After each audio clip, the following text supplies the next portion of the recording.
What is going on? It has begun. It's funny. I did the exact same thing with Force Snake. I totally just butchered my intro. What is going on? Welcome to the Shredcast. I am joined by Razor and Shad, who are two of the founding members of the Nethercast, one of the most popular podcasts out there that deals with Mortal Kombat content. And thank you guys so much for coming on. How are you guys doing today? I'm good. How are you, Shad? How you feeling?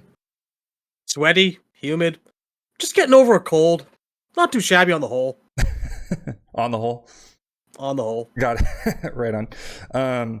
But yeah, guys, thank you so much for coming on. I really appreciate it. And if you don't already know, these two are literally the deadly alliance of Mortal Kombat lore. They are, if you saw visuals of these guys when they decide to actually, show their beautiful East Coast Canadian faces, you will find out that they are indeed Quan Chi and Shang Tsung, the clerics of lore. So I'm really happy to have these two on to discuss Mortal Kombat lore, characters, character design. And so, and then we got a final question for you guys. So when it comes to, for people who play the games more specifically for story wise, like what is the make or break? And we'll discuss that at the very end. So starting off. Just a point. Yes. I'm Canadian. He's Pennsylvanian. Yeah. We are both East Coast. I said East Coast Canadian. I meant to say East Coast and Canadian. Right. There is a recurring running joke among the Nethercast guys because a lot of us, a lot of them are in the central time zone. I keep calling it cornfield time and saying that all the best, like when you're watching a commercial on TV, it always lists Eastern first and then Central when it tells you what time something's going to be on. Right. Because we are the correct coast. We have New York City and Washington, D.C., and all the times are decided by that, and everybody else is late to the party. Right. Because I'm in Northern California, where we're the last. Like everybody else has already happened, and then there's me. So yeah. Right. So there'll be like a sporting event, like a wrestling pay-per-view, and those are supposed to be set at night when it's dark and the sun's still up for you. Mm-hmm. I mean, if you look at my camera, I mean, it's light outside still. I'm sure it's dark where you guys are, and I'm sure Go ahead. Pitch black. It is the black. Dead of night over here. Yeah, I mean, we started at 8, so 8, 9, 10, 11 o'clock, yeah. And then I'm sure over the course of this podcast, you're going to see it get dark outside, which is actually going to be really funny. It's like, I should put a timestamp on that. But anyway, so getting right into it, Mortal Kombat, the story, thus far of what we've seen, what is your initial thoughts on the direction it's going? I need an adult. So, Shad is the kind of old man who wants to still seem hip and keep up with what the kids are into and doesn't want to become set in his ways. But I am very much the kind of person who, even when I was in my teens, was like, get off my fucking lawn with your hip hop music. Your beats and your boops. Yeah. It's not so much I don't think that I'm trying to keep up with what the kids like. It's not that's yeah, you like to stay open-minded and not become set in your ways, and I don't give a crap.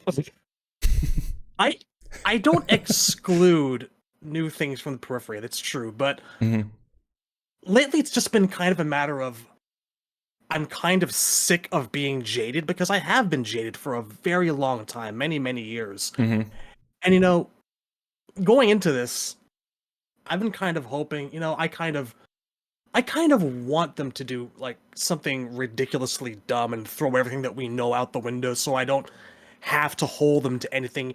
Just new set of rules. Cats and dogs living together. Scorpion is Sub-Zero, vice versa. Just bring it on. I don't really give a crap anymore. I've come to accept that the Mortal Kombat that I love, that's close to my heart, existed from 1992 to 2007-ish, and nothing that they ever do, even if they tried to replicate it, would ever truly make me happy. We have these expectations that are just developed over a lifetime of crafting these narratives and these stories in our heads. And, even if I think MK9, X, and 11 had like hit every beat, I don't think that they would have measured up to like the ideal that we hold in our hearts sometimes. Which they didn't, to be absolutely sure. They, to greater or lesser degrees there, It's not a commonly held opinion, but like I actually really loved X most out of all of them. I think it's mainly because like the story just has no time travel nonsense going on and tries to be relatively consistent and just tell a normal MK story. That alone don't know. huge points for me. We don't know if that's how it's going to go just yet. Well, yeah, we'll see. There's signs. There's signs. And that's kind of funny hearing that because what I've noticed, at least in the Nethercast episodes that I've listened to, is you guys seemed a little bit more, like just a tad bit more optimistic. Well, whenever story comes up in recent episodes of the podcast, my attitude has sort of been, well, this is none of my business. Here's my opinions on the gameplay and the costumes. And see, the thing of it is, like, I don't begrudge them for doing a new timeline. Like, I certainly, like, was not against MK11 ending in a reboot. I was actually absolutely encouraging them to do that. Even before 11 got made, I wanted 11 to end in a reboot because, first of all, then it would make 9X and 11 a trilogy, and you'd bookend the trilogy, and at the end of that trilogy, that story would be done, and you could finally put it away, because 9 started with time travel, and created a universe that you couldn't talk about without talking about the fact that Raiden used a message from the future to change history. So in order to close that narrative and move on to something different, you would have to address it again. Yes. And the other thing is I really wasn't enjoying the world building in 9X and 11, so I was glad to be rid of that particular universe and try something else. Now, granted, what they're currently trying is not necessarily my cup of tea. And here's the way I look at it, is like, if I fell in love with something for a specific reason, and the trait that I love is not present in the latest version, then it's just not for me, is it? And I don't want to sound angry or bitter about that, but I have to admit the fact that whenever I weigh in and have an opinion on this, it's going to be coming from someone who's not currently a fan of this material. It's like, this is a shallow metaphor, but it's like if you fell in love with a girl because she has dark hair and brunettes are your fetish, and then she dyes her hair blonde, that's going to hurt the relationship. It just is. I mean, I don't know. That's a hard analogy. Listen, I love Jen. I have been with Jen for like nearly a Jesus Christ, it's nearly a decade now, actually, honestly. She can dye her hair whatever color she wants. Well, see, that's the thing. With a human being, there are so many dimensions to them that you will forgive if they make some fashion choices that aren't to your taste. But and I could certainly like go that way with Mortal Kombat. I have done so with 9X and 11. You know, there have been story choices that weren't to my taste, but there were costumes or gameplay elements that made up for that kept me coming along with the series. It wasn't, it didn't necessarily look or sound like what I, fell in love with in the first place. But there was still something to hook me. Where I sort of find myself on the fence about MK1. I even hate calling it that. I still call it Mortal Kombat 12. It's going to be called Mortal Kombat 12. You watch. You wait and see, and you watch. This is. I do have a theory that when they release the DLC, how like MKX came out with MKXL, and MK11 had Ultimate MK11. Mm-hmm. I think the DLC for this game is going to be called Mortal Kombat 2, and they'll put the 1 and 2 together, so the final version of the game will say 12. I want it to be Mortal Kombat 1-2. Yeah, It's gonna be Mortal Kombat 1 and 2, and it'll form a 12. Yeah, I have a feeling that in the probably maybe like 3 installments later, we're gonna refer to it as Mortal Kombat 12 in the way that we refer to Mortal Kombat 2011 as Mortal Kombat 9. Yeah, just because it's like if you're saying like if someone says oh Mortal Kombat 1, they think 1992. Yeah, look, nobody wants to have the conversation of which Halloween movie is your favorite. Is it Halloween, Halloween 2, Halloween, Halloween 2? Is it Halloween? There's You're always I can't put a name behind. What's the end of it? I can't like put the year number behind the names of things. That's obnoxious. Yeah. Just name your movies different things. I mean, if you think about this is the third Mortal Kombat 1, so yes, it is. Like, that's the problem. It goes down to like delivery and plot and narrative, and mm-hmm. the thing about like MK9/2011 was, they tried to pull the wool over our eyes at that point in time and go, this is a reboot. And at that time, what grinded a lot of people's gears, and there was a lot of debate back and forward about it, was whether or not it was actually overriding the prior timeline. It was a completely hard reboot and nothing mattered anymore, mm-hmm. or if it was a separate timeline. We didn't have that distinction. Like, only with the passage of time and all the Chronica nonsense now do we really, really have it set in stone that, yes, there have been multiple timelines. Mm-hmm. At the beginning, we didn't have that, and they're kind of doing it again. They're doing that thing again where they're like, this is a hard reboot, brand new universe, except no, it's not. Mm-hmm. Liu Kang is the same guy from MK11. You're carrying that narrative thread forward, ergo, no matter that you've shaved off 99.999% of that universe, that bit of that universe is still coming through. Henceforth, the story continues. That's why I think we're going to be calling it 12.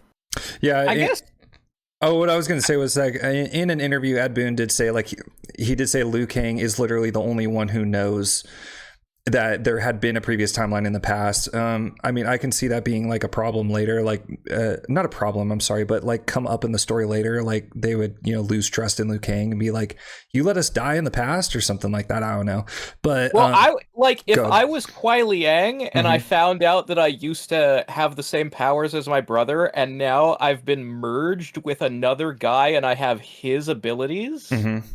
I'd be like, dude, what gives you the right to decide my destiny for me and like reshape my entire life? Mm-hmm. I think Shao Kahn's gonna have some words about that. I think Shang Tsung is going to be, typical Shang Tsung, where he's just going to come in and be like, there existed a time before this, right? And that, Liu Kang was the chosen one and the champion and blah, blah, blah, blah, blah. And it's going to come up and a lot of people are going to lose trust in him. So I hope that doesn't happen. I absolutely 100% hope that they never mention time travel or the fact that a time existed in the past ever again. I mean, God. If I'm Johnny Cage and there's any possibility that I ever find out that like, you could have had superpowers, but Liu Kang edited history so that you wouldn't. Dude, what a dick move. Just because you didn't want me to overshadow you as the hero. Like, you felt threatened by my green shadow shit, so you took it out? And then 16-bit goes on there and says that in the new universe, Liu Kang has made Johnny Cage into like an anti-zoner and took away his powers, but gave him this, way around the projectiles and stuff. I'd be like, dude, give me the superpowers, bro. Like, yeah, that's what I was sort of going to say before I got into the bit about how, the title and how everybody's going to call it 12 instead of 1. Is I was going to say, under normal circumstances, even if I'm not like totally on board with what the story is doing, past games have still had elements that brought me in, like, oh, I still enjoy these costumes, or I still enjoy this interpretation of the moveset. And the thing that's really sort of sticking in my craw right now is how completely unfamiliar some returning characters' movesets are. Like, it does actually bother me to have a Johnny with no green glow. It bothers me that Tanya looks fights nothing like Tanya, that Rain fights nothing like Rain. That's just about where I'm at now too. It's like And that's why it's a thing you take for granted, you know? At this point you expect them to muck with the story and the characters. It's like we've been seeing that for a long time now. But you know, I had a problem with this in 11. Like when Sonya didn't have the leg grab. Oh yeah, that cuts me off from ever wanting to play as Sonya in 11. Like that's not the character that I like, and I'm not going to touch. Like her buttons are crap if she can't do the leg grab for me. Like I mean, it's not new. They've always liked to add and take away and tinker with moves, but they've usually had the sense to like keep the basic core stuff from like 1 through 3 intact. Not now. Yeah. And like no one really enjoyed 11 Sonya at all. Like people still can't stand it, and like it worries me that they're doubling down on it. Yeah, but competitive people will play whatever is the like highest tier. Like they're just looking for the numerical advantage, you know? Like there's not a whole lot of like if they cared more about returning moves, then we'd see a lot more people complain about like the fact that there's not even legacy gameplay in the normals. Like Injustice 2, everybody played the way they did in Injustice 1, so if you had a main, your main was still familiar to you. But it doesn't seem to... There's not much of a strong voice in the competitive scene of people like Sonic Fox or whoever. You don't see them complaining much of like, look, I spent all this time learning such and such's moves in MKX, and they don't play anything like that in 11, and I have to start over from scratch. Like, there should be people going, that's obnoxious, and I don't really want to do that. Like, Street Fighter doesn't usually ask you to do that. Tekken doesn't ask you to do that. Soul Calibur doesn't ask you to do that. It's very annoying. Yeah, like the most you'll get out of Street Fighter is like a couple of maybe command normals changing. That's usually the extent of it. Maybe they'll change how supers work, but you can basically expect the supers to act and operate the same. For the most part, things will come back. Not so here anymore. I mean, I've seen the specials kind of remain not the same. I mean, there are characters, for instance, Tanya is a great example of a character with an identity crisis, because there's not been enough Tanyas to... Well, yeah, so Tanya is in 4 games, basically. Like 5 if you count Armageddon. But so like, she had a specific moveset in MK4, and most of it came back in Deception, but like, they didn't give a crap about the color scheme of her fireballs. They just, changed whatever graphically that they wanted to do, and then they threw on a weapon because everybody had to have one. And she happened to get those Talim-style bladed tonfas, the Kobujutsu. And then you get to MK11, and they're like, well, we have variations now. So I guess we'll make one variation that is familiar MK4 stuff. And we'll make one variation that's the familiar weapon. They had the Kobujutsu and the Pyromancer. Yeah, and it's like, but what do we do for the third one? So they basically gave her... I think they gave her a spear because Sindel has a spear, and Sindel wasn't playable in X. And it's the same reason that whenever they need new moves for Katana, they look at which ninja girl isn't in the game and just slap her moves on Katana. and give Katana the reputation for like stealing everybody's moves. Jade just kind of got stuck with Sindel stuff because they didn't know what else to do with her. So now here we are in the new game, and we come to Tanya, and we see yet another new weapon slapped on her, and it's... I think that they look at Tanya and they're like, well, nobody from MK4's moves are really iconic. We can replace all of them. And I don't... That's insanity. I always loved Tanya. I don't feel that way. She played like a composite Street Fighter character. 1/3 Cammy, 1/3 Chun-Li, 1/3 Akuma. Like, she felt like a character like newbies could instantly gravitate towards. I liked that about her. She looks very playing her over the top complex in the new game. Yeah, I've always liked I guess there is an implied flavor to those purple fireballs, like the idea that there's some tainted black magic. Yeah. That you get to MKX, and they called that variation Pyromancer, and they don't really explain what that means.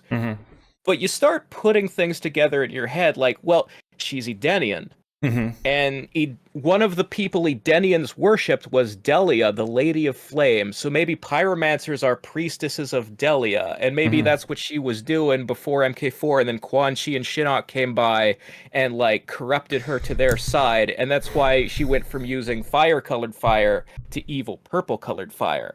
Maybe there's, you start like writing your own headcanon to explain these things, and I think that has way more flavor than what do we do? Fuck it, 3-section staff. At this point, man, I'm just like, go back to the goddamn boomerang. Yeah. I'm not even sure if I'm joking. I'm not sure if I'm joking anymore. I really don't know. That's why I personally don't think that Reiko is going to be like the teleporting mobile shuriken throwing person that he once was. I can actually see him being kind of like a grappler almost with a knife. I really don't want that at all.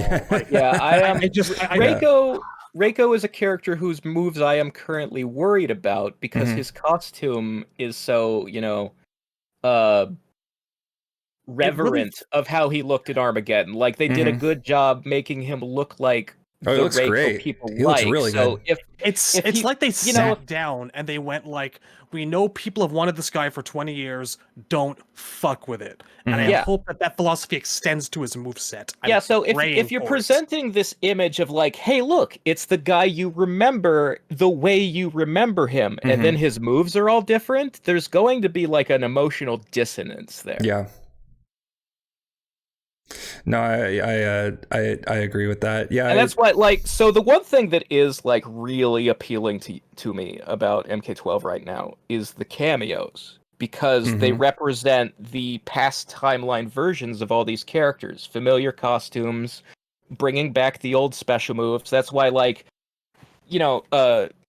Canon Scorpion might be Kuai Liang now, but here's Cameo Scorpion, and that's Hanzo Hazashi, and you can see him do the toasty, which means he's still an undead guy. Kuai Liang's probably not going to be an undead guy.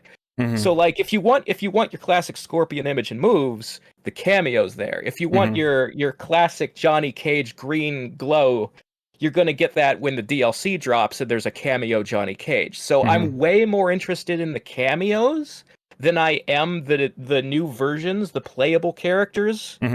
And so when you talk about, well, who's your favorite character and who do you want to see on this roster? And I'm like, well, I really like Serena, but I want her to be a cameo now rather than a playable character, which is a weird position because a lot of people are not going to agree with that. They're going to be like, but if you really want someone, you want them to be like on the main roster. You want them to be main roster.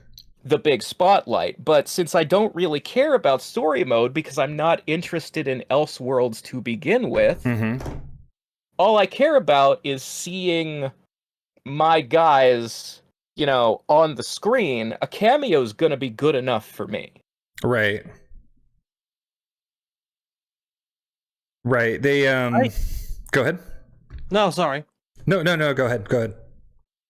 I mean, I was just thinking, because like when I think of how a character should optimally play in my mind, because I'm a little bit older than like even Razor here is by a couple of years. My arcade days, so long ago, in the before time, before the dark times, before the Empire, etc., etc. When you ask me how a character plays, my response is always going to be Ultimate Mortal Kombat 3.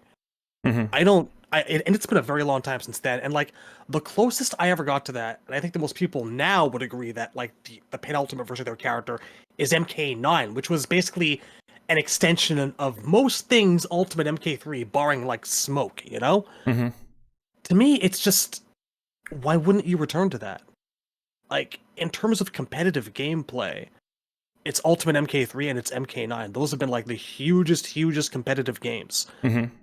Whether they want to or not, whether they realize it or not, whether they're willing to accept it or not, they created these characters' legacy movesets.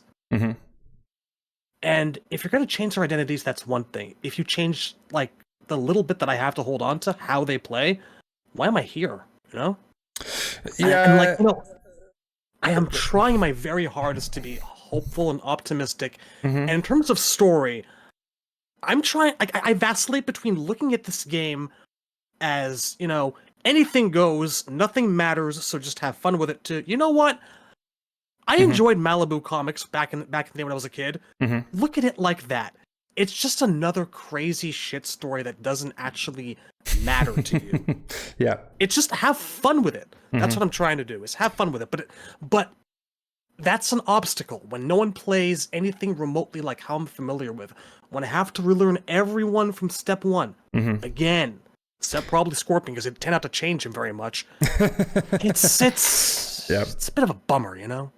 And I will say that they have made it a point, especially this time around. Ed Boon had already said, like, you know, we try to make it to where every Mortal Kombat is different, and that is a common complaint, because if I was to go play Street Fighter, you know, if I was to go play like, you know, Super Street Fighter 2 Cammy, and go play Street Fighter 4 Cammy, Street Fighter 5 Cammy, even Street Fighter 6 Cammy, there'll be like reminiscence of that character in every single iteration of it, to where she doesn't change every time. But if I was to go play Mortal Kombat 9, X, and 11 Melina, it's like there's 3 separate characters, and so they hold their identity in both their story, their specials, and their design.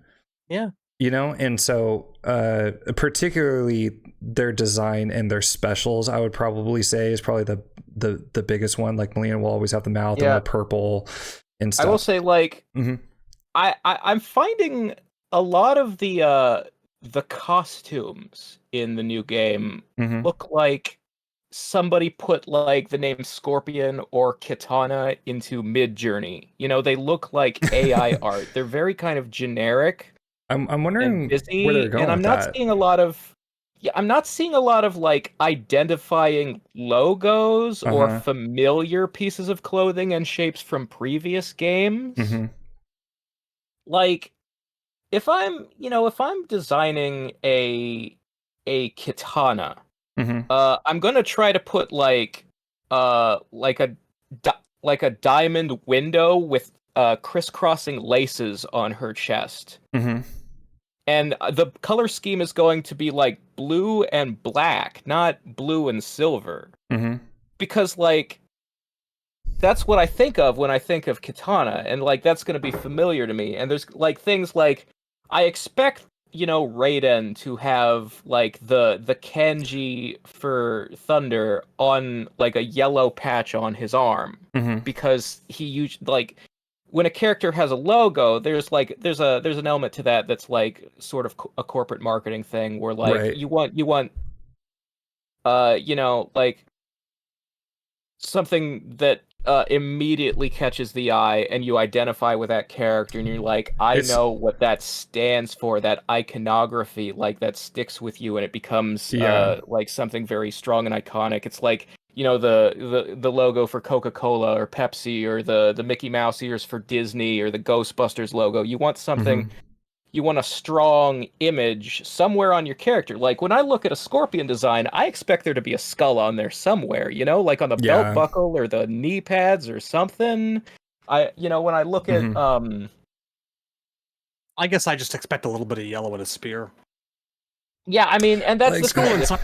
I don't know. I feel like I feel like they've identified him pretty good. It's like, if you put the name Scorpion into AI art, you're gonna get like the shapes, black and yellow, and a a spear probably in his hand, and it's like, that's good enough for most people. But for me, it's like, why did you design a new mask when there's been 11 games? You could have put one of the old masks on him. I liked how those masks looked, and this one's kind of generic and reminds me a little much of the 2021 movie, which is not a reference that I find pleasing to my brain. Like, I don't necessarily want to be reminded of that particular movie. When I'm looking at a Mortal Kombat character, I would like to be reminded of Mortal Kombat. At this point, they've done almost as many masks as there have been games, and they're not going to stop anytime soon. And I'm rather used to it, but I just expect them to throw in a bunch of extra shit, because they always do, and I'll pick my favorite one. Yeah, I don't know. I just, if we're going to the start of a timeline, then I would like the outfits to sort of start a little more simple. And to their credit, there are things I very much like about the Scorpion, Sub-Zero, and Smoke outfits, the fact that since they're all in the same clan, they match each other, which they haven't done in a while because for a very long time they were sort of embarrassed of the stigma that the palette swaps had given them back in the day. So it's nice to see them being willing to go back to members of the same clan wearing matching uniforms again. I am happy with that. Yeah, I am happy about the uniforms. I am like a huge fan of these new outfits. I love them to pieces. I don't know what the point of a mask is if you're not going to cover the rest of your head. Like, the fact that their hair is sticking out is kind of weird to me. And the fact that they have matching haircuts is weird to me. Like, I get, okay, they're brothers. Like, it's Bi-Han and Kuai Liang trying to look like each other. That's whatever. Those matching haircuts could have been haircuts that are different from Raiden and Kung Lao and everybody else, though. Like, not every single male character on the roster needed a man bun. How about a little variety? I mean, Smoke has the comb over, so... Yeah, they're trying to go for, like, kind of a modern anime aesthetic going on here in some ways. Like, I'm seeing a lot of, like, Naruto influence in terms of the thing. special move effects, too, and if people are noticing it, things pop.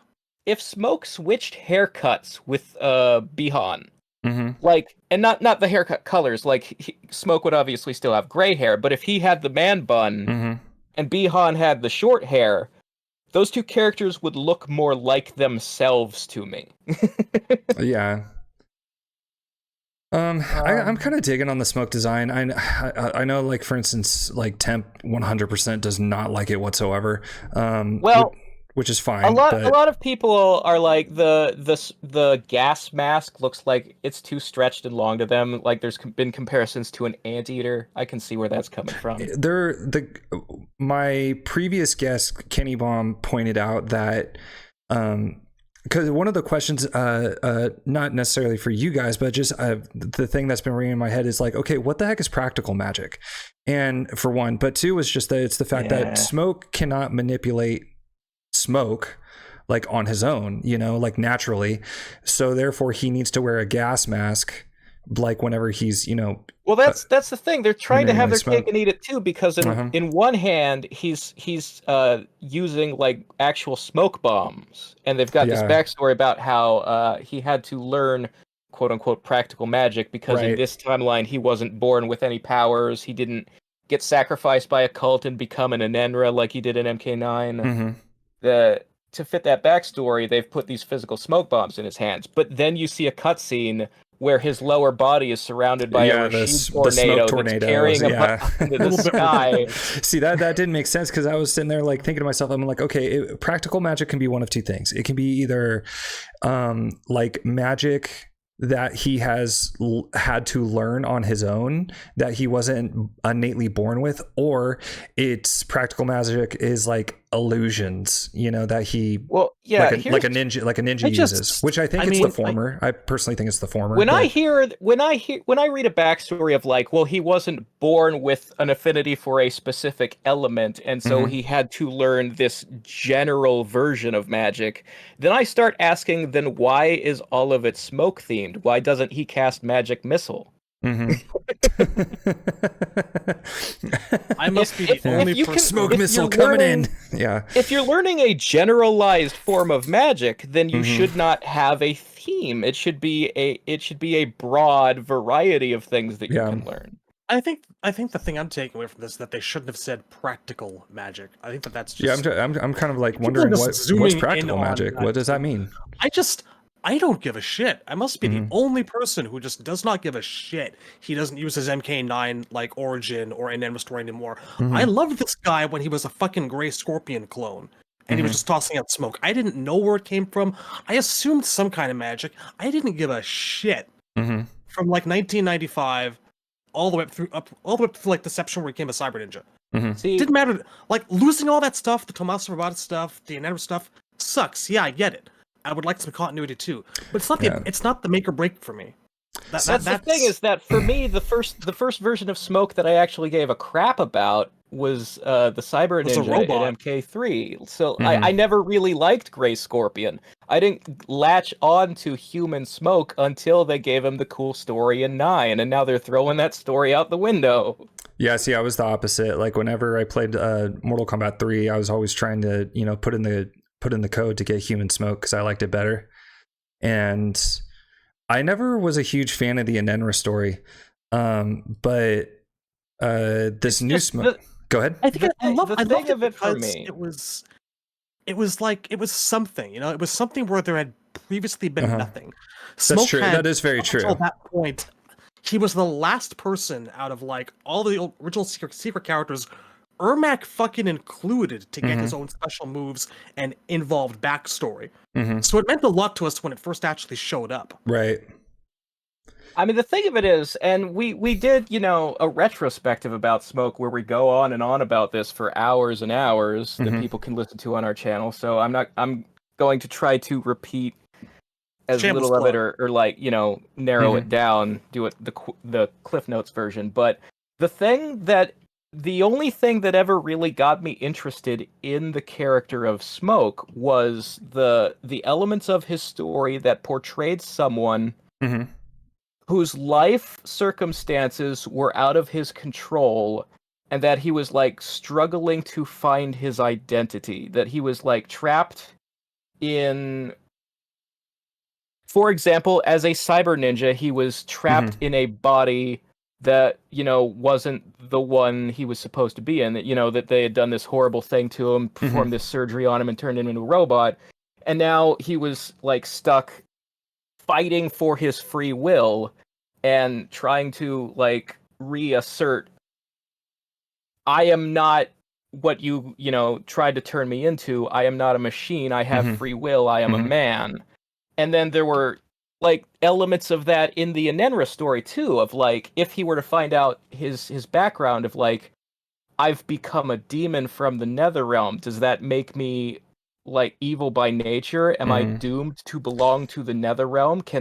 Do I still get to choose whether or not to be a good person, and what happens to me when I die? And those never got explored in the new timeline because they just killed him off and never really, like, they just kept him in the background during MKX and it was like have him in 11 at all. Goddamn fucking shame, because I was like, you know what you could really do with that? You could ask the question, am I still ultimately a good person, even if I was never arguably a person to begin with? How much of what I am is nature versus nurture? There was this entire huge interesting path you could go down, but those are the only reasons I liked Smoke. Like, so if you introduce a Smoke that cuts out all of the identity crisis and just goes, I am the closest person to Kuai Liang. What defines me is being a ninja and his best friend. I'm pretty meh on that. Like, that's just Jade to Katana, and I'm not a Jade fan. I mean, that's part of what made him appealing to like me and Ted. Like, I like that he's connected to Kuai Liang. So if, you know, when bad things happen to him, you get the Kuai Liang side of it of, I wish I could do something for my friend. Or the guilt side of, like, they captured him and turned him into a robot, and I'm the one who got away, so there's, like, the survivor's guilt. Right. You could do something with that, and they very rarely ever did. But I don't see any of those, like, interesting hooks in MK12. All I see is a guy who's going to tag along with Scorpion and Sub-Zero when they get into fights. I mean, to be very fair, we've just seen, like, maybe, the very beginning of things. Right. That's all that Human Smoke ever is the beginning of things. It doesn't matter what the timeline is. So I'm willing to just hold on and give him the benefit of the doubt. Yeah, because I agree. I agree, because I can see him going there's always going to be that connection with him and Kuai Liang, and, you know, like, he did the whole we may not be blood, but we are brothers kind of thing. Yeah, and see, they've already established that they've established in the bio that there's going to be some conflict between Bi-Han and Kuai Liang on, like, the direction that Bi-Han is going with the Lin Kuei. That's something I want to bring up actually in a second once we're done talking about Smoke. But the point is that Smoke, I think, is going to have to struggle and with is he loyal to his best friend, or is he loyal to the Lin Kuei?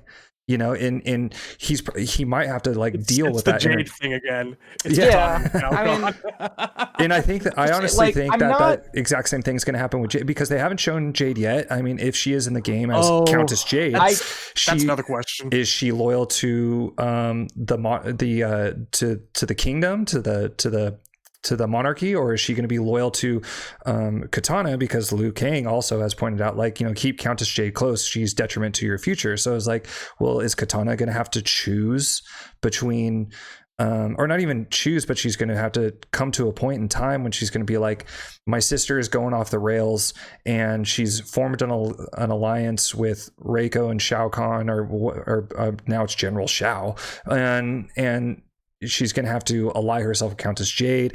There's all sorts of things, but it's like, and some people even point out, they're like, what happens if Kuai Liang falls in love with Katana, because they're dealing with the same conflicts and they're gonna have to ally themselves? Like, what are these people smoking? But there are some people who will look for any excuse to ship two characters. Yeah, but look, I've seen ships that I'm just like, okay, I don't know where you got this from. It's usually just picking, like, here's my favorite male character, here's my favorite female character. It would be hot if they hooked up. That's usually where ships come from. Yeah, that's very true. Just to bring this back around to Smoke for a moment. Reptile Melina. The thing that... Oh, gross. the thing that really does give me a lot of hope is, like, how prominent they made that line and that relationship between Smoke and Kuai Liang in a trailer for the first time ever. Like, up until now, throughout the entire history of this franchise, the Smoke and Kuai Liang relationship is something that gets an occasional bit of spotlight, it gets an acknowledgement, and then it gets tossed in the gutter. I don't know about that, man. It was like Mortal Kombat 3. I mean, that was pretty big. I mean, that is the thing. Like, they went over in the 3D era. The 3D era, they just completely skipped over that. But Mortal Kombat 3 and Mortal Kombat 9... That's what I'm talking about, is because... Once Noob Saibot became known as the original Sub-Zero, Sub-Zero's entire quest became, I have to save my brother, and Smoke got sidelined. Like, he doesn't get one word, like, devoted to him after Taven kicks his ass in Armageddon. And, like, it happens again, sort of, in a different way in the NRS timeline, where, like, they're all killed, Sub-Zero gets brought back to life, Smoke doesn't. They just have nothing to do with each other after a certain point, after the cutoff, after, like, the calamity, the disaster. The attention that they're giving this relationship that these two have, in, like, a debut trailer that comes out before a game comes out, is more than it's ever received. I think ever. Like, I'm still wary though, because we have seen, like, this will be the fourth NRS era MK game in a row, the fourth game to have trailers for the story mode. So it's going to be the fourth time that I've seen trailers advertising what looks like an interesting character subplot, and then you actually play the game, and it's only for one chapter that happens on the screen. And then they move on to the next character's chapter, and they sort of forget whatever was going on. So you could very well be right. I'm just saying that for the benefit of the doubt, I'm going to give them this. I think they know, I hope they know, that they've dropped the ball with these two a couple times now, and maybe this time they can make it actually go somewhere. That's all I'm hoping for. Go somewhere, because it has never gone anywhere. What do you mean? It never has. Like, assuming something bad happens to Smoke, maybe we actually get to see Sub-Zero make the right choice this time. Do I waste my time with this asshole of a brother, or am I there for my actual real brother? Because that's what Smoke is. I mean, by Sub-Zero, you mean Scorpion this time. Yeah, I was going to say, do you mean, just say, yeah, I was going to say Kuai Liang. You know what I'm talking about. Like, I mean, you know, like... I mean, that's the thing that I get stuck on, is, like... Yeah. There are things that I've always wanted to see, but if you do them now, it's not even the same characters. So why do I care? I mean, you're gonna have to like convince me to become invested in a guy named Kuai Liang who is not the same guy as the Kuai Liang I used to know. And people wondered why I complained when people in Transformers movies were named things and didn't act like the things that they used to look like. Act like. Bumblebee. What do you mean? Yeah. What do you mean Bumblebee wasn't mute? That doesn't matter. Shut up. Yeah, here's the thing. Every single Transformers movie has, like, a brightly colored sports car who befriends a human, which is basically Hot Rod. Except each movie, that guy is a different guy, and none of them were Hot Rod. Yeah. It's Mirage this time. Mirage is completely Hot Rod. It's amazing.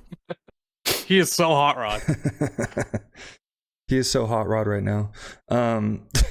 But yeah, there's a few different storylines I'd like to see, like, you know, get full fruition. But I mean, I don't like, this is one part that kind of going back to what you guys said before, which is like, you know, like, why can't we bring this, you know, this stuff back? Or it's kind of like, you know, talking about like, you need some sort of reminiscence of like Mortal Kombat 3, in which a little bit I agree with you. But one thing I've been saying is particularly about the story is that right now in Mortal Kombat 1, we have a brand new era, and things that I really hope that they don't do is like bring back time travel and stuff like that. Or the other thing, I hope that when someone dies, they stay dead. That's another thing. It's like stay dead. I understand why what people. do you think this is? Come on. I understand why people want that, but you would have to do two things for that to ever actually work in the Mortal Kombat universe. The first thing you'd have to do is stop using death so often. Yeah, because if you're going to kill so many characters every game, then you're going to cheapen it just by doing that. In Mortal 9, you literally killed 2/3 of the roster. You know, like, yeah. Like, I can't play a Mortal Kombat game without Johnny Cage in it, you know? What, you just gonna kill Johnny Cage and he's not gonna be an MK13? Bullshit. Johnny Cage is coming back, you know? Yeah, you know, that's a very very good point. That's a really good point. It's like they killed people so often and they had to like keep bringing them back from the dead. I mean, zombie Liu Kang. It's like, we're just gonna bring back Liu Kang as a zombie for no reason at all. Here's the thing that I have argued, like, whenever I say this, that they should kill people less often, I usually get a pushback from younger fans who argue, well, it's called Mortal Kombat, and it's all about the fatalities, so, like, people die all the time, and they always have, and it's like, that's not true. In the original, in the canon story, the only person who dies during MK1 who's a named character is Sub-Zero. There's only one main roster fatality in that game. In MK2, the only main roster fatality that happens in canon is Melina. Yeah, in MK3, the only main roster fatality, there's a couple of the bad guys, like Shiva and Motaro die, and it's like, fine, they weren't coming back anyway. But like, Johnny Cage dies, and in the same game, like, Trilogy is part of MK3. So he still came back. Yeah, and got chopped in half. They all died in Deadly Alliance and came back later that day. That's a really good point. Yeah, as the game goes on, more people would die. But if you go back to the original trilogy, like, John Tobias was real smart about how often he used the death as a plot device. It was only ever, like, rarely one or two characters at a time. And that makes it mean more. And the other thing is, so I said there were like two things Mortal Kombat would have to do different in order for death to stick, and that's the first one. The second is the Nether Realm would stop having to be part of the plot. Like, the whole concept of the Nether Realm is it's hell. It's the bad afterlife. It's a place people go when they die, and Quan Chi and Shinnok, or whoever's ruling down there in this timeline, wouldn't have an army if they didn't have undead to work with. So, like, who's going to be Quan Chi's soldiers if nobody dies? Right. No, that's... I look at the reality of it, and the reality is, you know, the kids kind of do have a point. It is Mortal Kombat. We are always have been part of a very present but kind of vocal minority that loves Mortal Kombat, not because of the violence and whatnot, because of its story and its characters and its setting. Not as few of us as one would think, but still not the vast majority. Still not everyone. Yeah, I mean, the thing of it is that because we grew up in the 90s, a significant portion of the MK media that got us into this franchise was PG-13. You know, there were TV shows and movies and cartoons that didn't have fatalities in them. Or if they did, they had very, like, toned down violence. Like, there are, you know, people do die in the 95 movie, but they do it strategically. Like, they don't show somebody's guts getting ripped out. They just have, like, karate chop to the neck, and the guy's neck is broken and he's dead that way. Mhm. I do Or think that Sub-Zero gets impaled on a giant icicle and there's no blood because it's an icicle. I do think that there is a point to be made, though, that there is a fair expectation to have people die in this series. I don't think anyone's like wrong for expecting that, hoping You- for that, even gross You as it do is. need to convey the lethality of the Yeah. circumstance. These people are fighting for life and death stakes. Like In it a- or not, it's a part of the series' identity. You Mhm. can't get around that. But I believe there's, you can, when you're talking about story and cutscenes, there are ways to do that to like NPCs. If you want somebody to fall into the pit, it doesn't have to be Liu Kang or Johnny Cage. Mhm. It could be a fucking rando McBackground guy, See, the problem there is that that character becomes Jarek, or that character becomes Stryker. Well, And that's when you get into the territory of like, who do you expect to die and when and how often? Because you're gonna have to make some choices. And I'm gonna piss people off by saying it, but I have come to a point where I've begun to accept the fact that some characters, as much as I wish, as much as I have always wished that every character could have a lovely fleshed out story with development, some people are just forever going to be meat. You know? Mhm. I could sit here and I could tell myself, gee, Willikers, I certainly hope that Stryker gets to go 5 games without... No, it's not fucking happening, okay? There, like it or not, there are protagonists in this series. There are secondary characters. Yeah. There's primary, secondary, and there are tertiary. And the lower down on that rung you are, the more likely your ass is going to end up on a spike.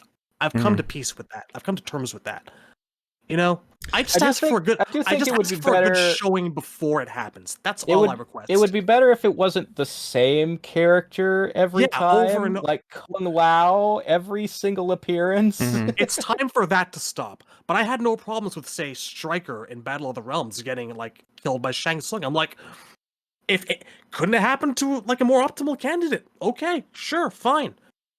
Now, you know what? I think if you really want to fuck with people in this day and age, I think it's time for Johnny Cage to die again, because no one would expect it, and I think the time is right for zombie Johnny Cage. He died in Annihilation.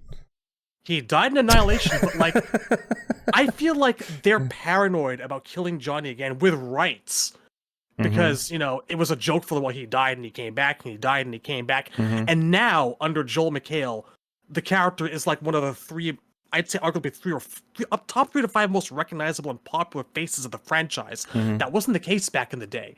He's big enough to have his own movie now. Apparently Kenshi is too, but that's interesting. But anyway, I think that Johnny should die because no one would expect it. It would people would crap their pants if they did it right and smart. You could open the door for zombie Johnny Cage, and it would be hilarious. I mean, that would be funny, but the back in Deadly Alliance when they killed Liu Kang in the intro was a big deal. It was a really big deal. And no one thought it was ever going to happen. No one thought it was exactly. No one thought it was going to happen. And one of my favorite, I want to say, is it 616 Entertainment, or it's the guy who did like that 8-part history of Mortal Kombat.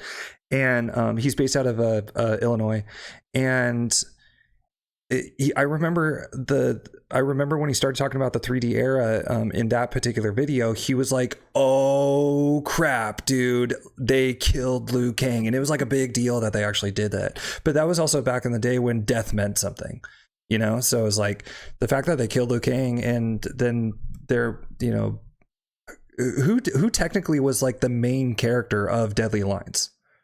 If there was one, I feel like the structure of Deadly Alliance, like the roster they chose and the way the bios and endings were written, there's almost like deliberately an attempt to go, this one doesn't have a main character. This is a true ensemble, and anybody out of these could be the guy who beats Shang Tsung or the guy who beats Quan Chi. Yeah. There's a real round table. Because a lot of people look at it and go, well, Kung Lao should have been the guy because he was the one who was most actively trying to avenge Liu Kang.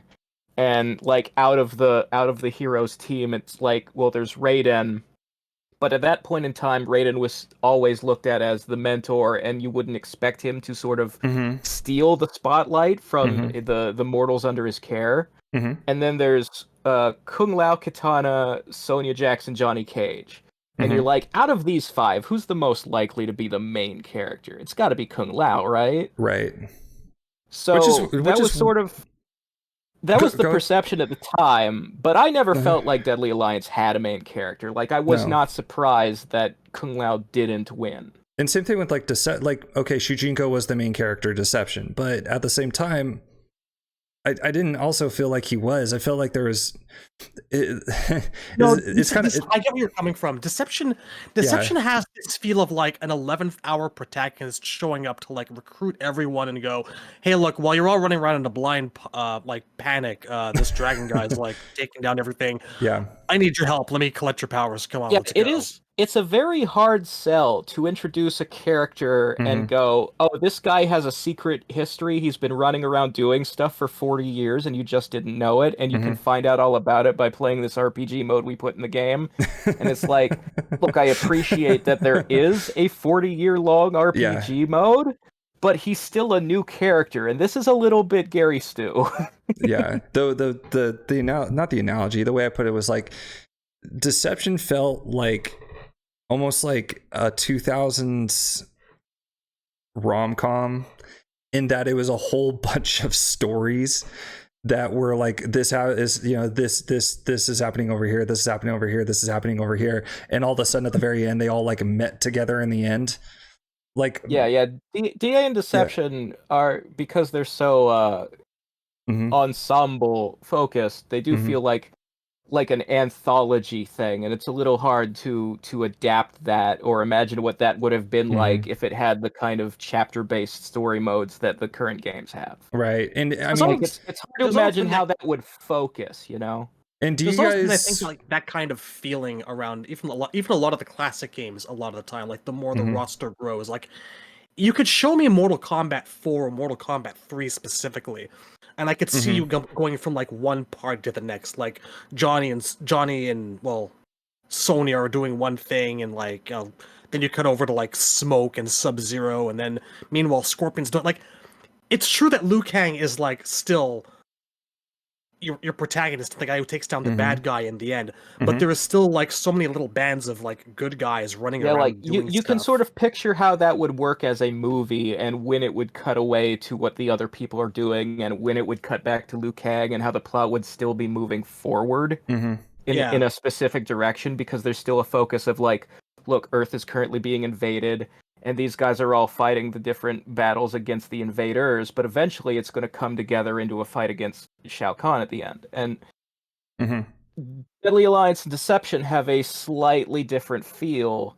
And honestly, this is what I kind of like best about those two games out of the entire series, is you can't really imagine it being a movie. It's more like it would have to be a miniseries where each episode is about a different character, or it would be like Deadly Alliance. Kind of like the way Game of Thrones is written. Like if you ever read the books of Game of Thrones, it's like there is no chapters. There is chapters, but it's like the chapters are literally titled like Braun, Ned. You know? So yeah. That's actually, I was planning to like, actually, long time ago, I was planning to actually write a novelization of MK3, and that's how I was going to do it. like chapter by chapter, character by character, in like a revolving door kind of manner. Yeah, but it's like written in their point of view. It's not like, oh, Jax is, you know, like for instance, Mortal Kombat 9 Jax is like, there's Jax, there's Raiden, then Shang Tsung comes around, and then the Tarkatan invasion of Earthrealm and stuff like that. But it's like, it's like, it's almost like each chapter is focused on Jax, but versus like, but it's not, you know, some of them are their point of view. But in MK9, there's a sense of like, we're following a group of heroes, and right now we're playing as Jax, but Johnny is with him and Raiden is with him. Yeah, and exactly. You know. So versus like the Game of Thrones, it's like, this is literally Ned's point of view. This is literally, you know, Sansa's point of view. So yeah. Anyway, go ahead. So like Deadly Alliance had like a proto conquest mode where what it would do is it was basically training mode, and you'd pick a character and you'd have to do 10 little missions as that character to learn their moves, but each mission had these text boxes that had some lore in them, so it was kind of like a you were following like an arcade story Mm-hmm. as you are doing that character in training mode. Mm-hmm.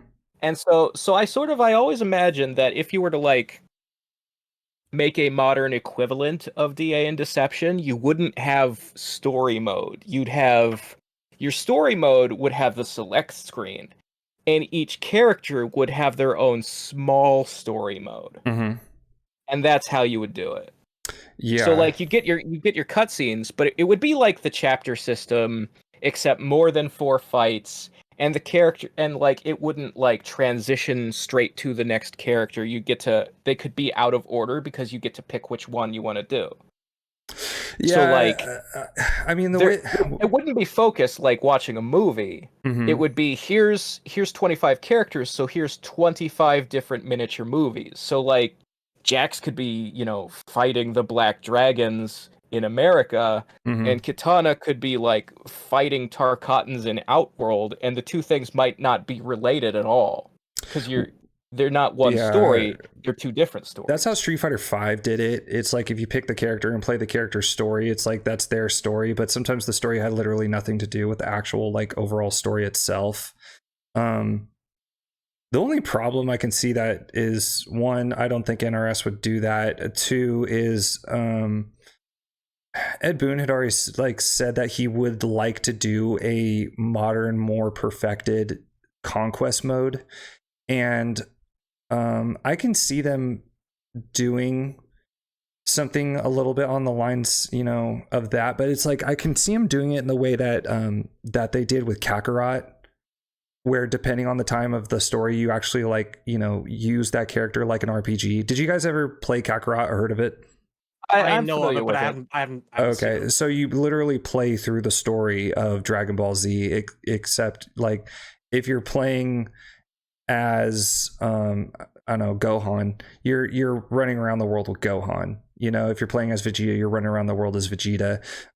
If they decided, unless they decided to do like another Shujinko thing, I would personally, I would like for him to do like a create a character and just kind of like be a part of the story, or even if they did something like in the way they did with Shujinko, but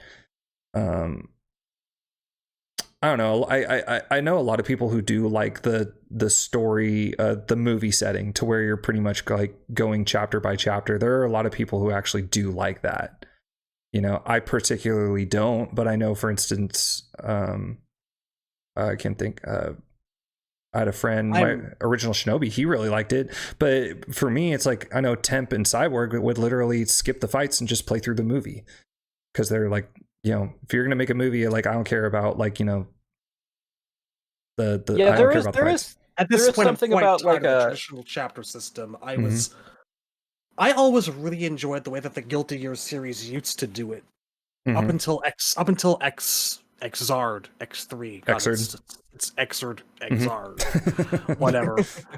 Like, they had this system where each character, and it was largely text-based, but you could modify that with a lot of work and effort. It was largely text-based, but you'd pick your character, and based on actions that you did or didn't do in fights, each of your characters would have 3 potential paths. One was the canon one.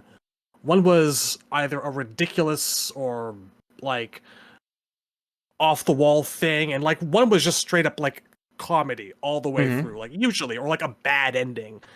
And I always enjoyed that. Like, you could piece together the way that things went. And I could picture a thing like that happening for Mortal Kombat, because maybe some people's canon endings were the bad endings, or maybe you could have like a path where, like, I don't know, Reptile winds up lost in Brooklyn in like the 1930s, or some stupid shit. Like, I found it really fun. Like, it felt like there was like nothing you could do wrong. I found it really liberating, and there was a lot of dialogue. It was really plot heavy. I always liked that. I know it's not going to happen now because we have to have our big cinematic experiences. But I thought that was a really good way to go for a fighter, to have like a nice web of plot and intrigue, and still have a correct plot that you can follow up on in the future. Yeah. I mean, there is a sense of like if you're just gonna make like such a cutscene driven experience, then why not just watch it on YouTube? You know? Mm-hmm. I mean, there are upsides and downsides to every possible way you do it. I liked the narrative of the games best in the 3D era because it felt like every character was sort of able to like have their own spotlight. Like the thing with the modern story mode, chapters or no chapters, you're still only going to be able to focus on like 14 characters if you're lucky, like playable wise. You're not going to get to see everybody on the roster get to like win fights. Like there's going to be guys like Reptile because they're a bad guy, they're not getting a chapter and they're just going to lose every time you see him. And you could sort of you could combat that if everybody had their own little story mode and everybody had their own ability to go on like a small adventure, and then those adventures were pieces of a puzzle and you could put them all together to form the main plot. But it's like there have been plenty of games, like games have been doing visual novel style story modes since like the original Bloody Roar back in the late 90s early aughts, like Mm-hmm. the way that Guilty Gear does it, or the way that the most recent Killer Instinct did it. Soul Calibur story modes are usually this way, is certainly nothing new, but if you had NRS's budget behind it, so you were getting like full motion video instead of pictures and text, Mm-hmm. that alone is enough to make it like that AAA experience that you don't really feel when you're playing like a more budget title like Soul Calibur 6 or Killer Instinct. And there's also benefits to everybody sort of being able to have their own spotlight. That, like, for example, one of my nitpicks with MK9 is that if you look at the original MK3, Sector and Cyrax were neutral parties during the Outworld invasion. Like, they were bad guys, but they weren't working for Shao Kahn. All they cared about was catching Sub-Zero, and if they happened to run into an Outworld extermination squad, they'd blow them up just the same as they would an Earthrealmer. Mm-hmm. They were a neutral third party off to the side of the plot, and that's much more interesting to me than in MK9, where they engineered a cheap way to get them working for Shao Kahn. Like, if you let us kidnap Sub-Zero, we will pledge ourselves to you in the future. Like, Mm-hmm. Shao Kahn has more than enough soldiers. I don't need to see Sector and Cyrax on his team too. Like, Yeah, it was that's true. as was with many things in MK9's story, Mm-hmm. just a way to do things quick and dirty and get it over with. Because, as I've said many times, in order to tell Mortal Kombat 3's story front to back flawlessly, you need Yeah, like I mean, 5 hours minimum. well, if So you look at I don't blame them for making some of the cuts that they did. I wish that they didn't have to, like you, but I understand why they did it. Mm-hmm. Well, I'm just saying, like, if you look at 9 and X and 11, none of those stories have, like, a third team. There is the good guys and there is the bad guys. And if it starts to look like there could be a third team, the plot contrives things to, like, characters start acting out of character. Like, at the end of MKX, like, you could go through MKX and say, okay, there are 3 teams. There's the Earthrealmers, there's Kotal Khan, and there's the guys who are working for Shinnok. But at the end of MKX, when the guys who are working for Shinnok become part of the plot, all of a sudden Kotal Khan goes, maybe if I kill the combat kids, Shinnok will spare Outworld. He picks a side. Mm-hmm. And you're playing MK11, and all of the Revenants are working for Chronica, and all the people she's brought from the past are working for her. So you're seeing Revenant Kitana on the same team as Shao Kahn. And it's like, yes, I get that you're a Revenant right now, but you do remember why you hate this guy, right? Why are you okay being on the same side as him after all the stuff you've gone through in your life? Well, let me ask you this: do you guys like the binary of the two sides, the protagonist and the antagonist, or the good guys versus the bad guys, or do you What like I'm saying nuance? is that I prefer nuance, and I prefer Okay. to there to be like independent teams who don't necessarily have to pick a side. Like if you could I feel like have, that's always been like Scorpion, then- like you would say neutral Yeah, under Scorpion. yeah, In the know? absence of nuance, you don't get a character like Havoc and use him effectively. It Yeah, doesn't true. happen. yeah, that's the thing. Like, everybody sort of talks about how much they love the MKX comic because it actually used Reiko and Havoc. But if you look at what Havoc's doing in that comic, it's not chaos so much as it's evil. Like he's clearly like a generic cackling madman bad guy. He's very much just doing what the Joker would do if he had access to magic. And that's not how Havoc actually worked in Deception. In Deception, Havoc will pick whichever side is the least fascist or the most interesting. To just, he will keep things unpredictable. So throughout most of Deception, he's actually on the same team as Shujinko because he's against the way Onaga does things, because Onaga is a totalitarian dictator.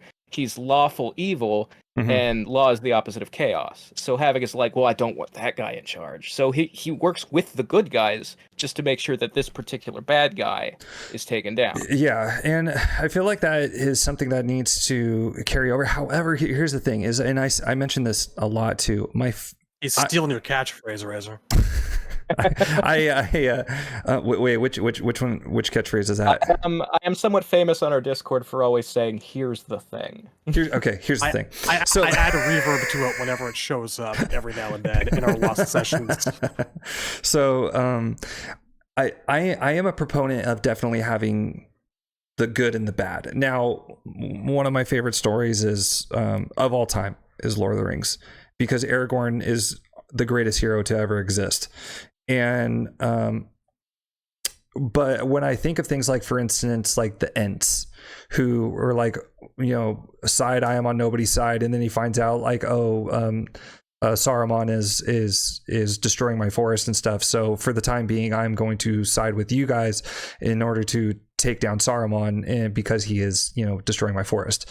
But they from then on out, you never hear of or see Ents.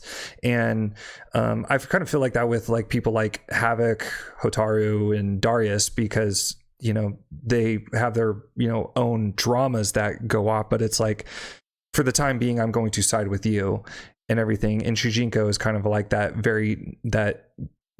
noble, very honest protagonist, and he's going to side with whoever needs to side with in order to finish his quest, right?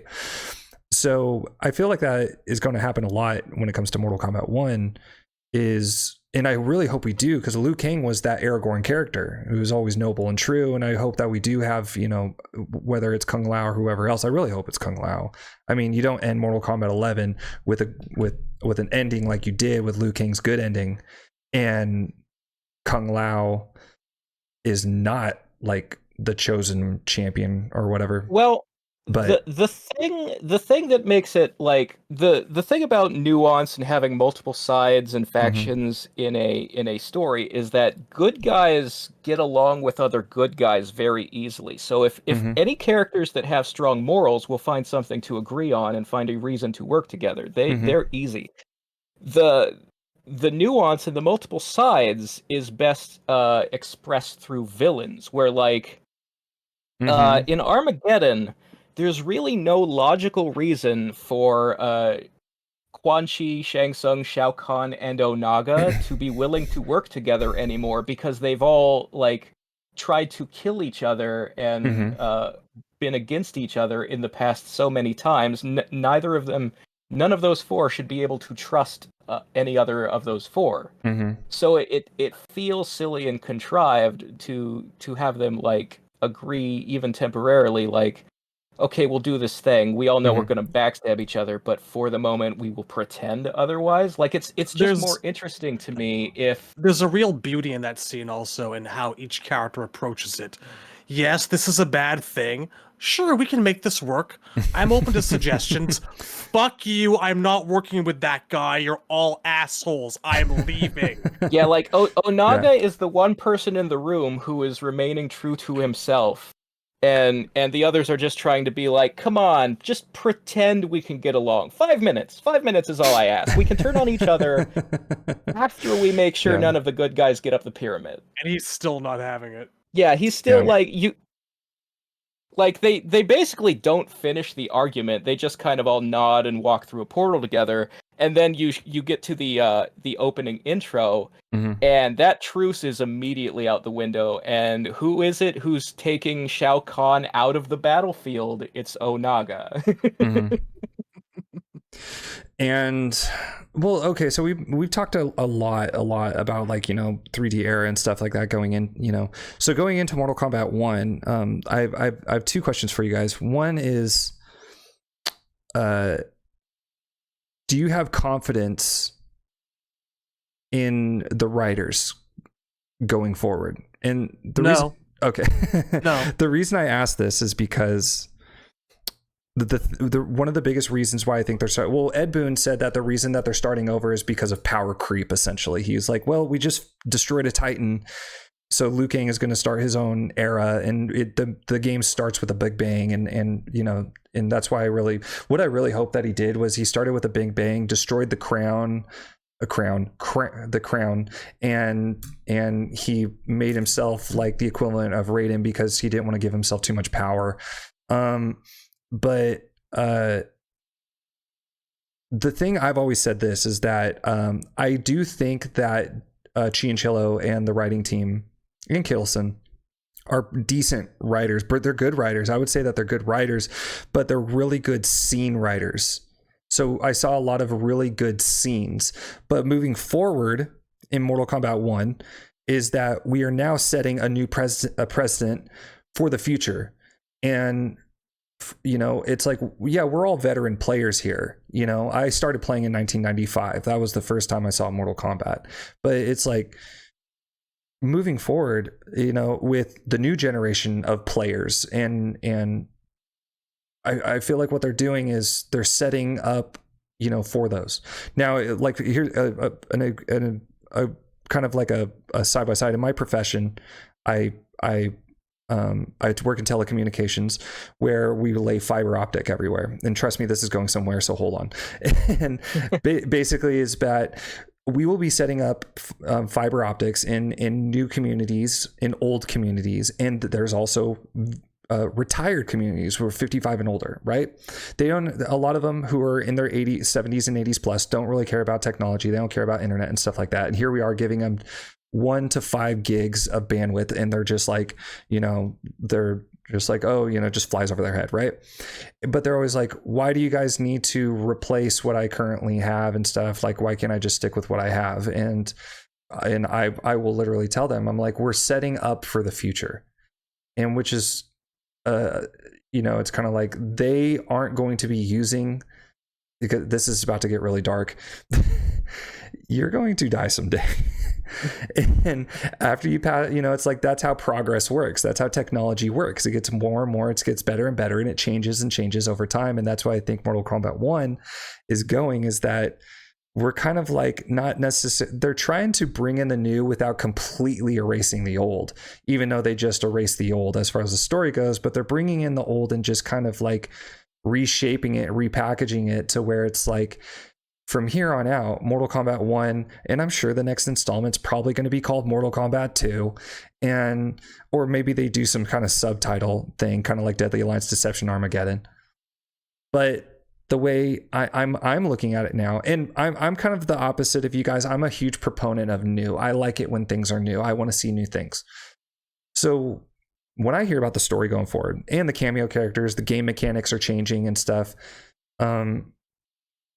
I'm actually kind of like, okay, this is great. And I'm looking at it also as maybe like a younger, I'm not a younger player, but I'm just saying, as a younger player, it's like, this may be the first Mortal Kombat that they ever will, that they're starting with, So it's like, this is the story that I know, and it's probably going to, reach down that rabbit hole. It's like kind of listen. It's kind of like letting someone listen to Def Leppard for the first time, and they're going to be like, oh, I didn't know that White Snake, Led Zeppelin, Van Halen existed. you know, and then they're going to go down this rabbit trail of like looking up old games. But yeah, that's kind of why I'm a proponent of new, because so we're setting up for the future. Do you know why I don't trust them? Tell me why. What happened to Dark Raiden? Okay, say more. What happened to him? What happened to him?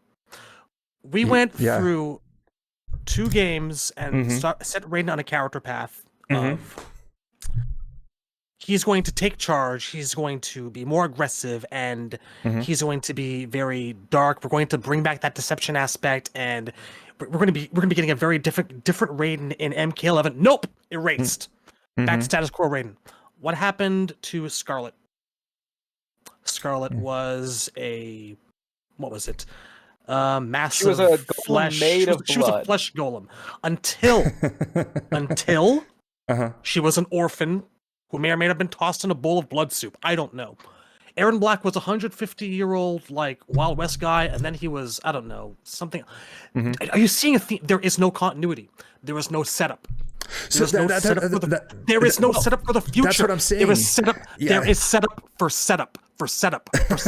Here's what I think is the consume product and get excited for next product. I really hope you guys like Practical Magic Smoke. He's gone come Mortal Kombat 13. I've come to understand that it doesn't matter. None of this matters.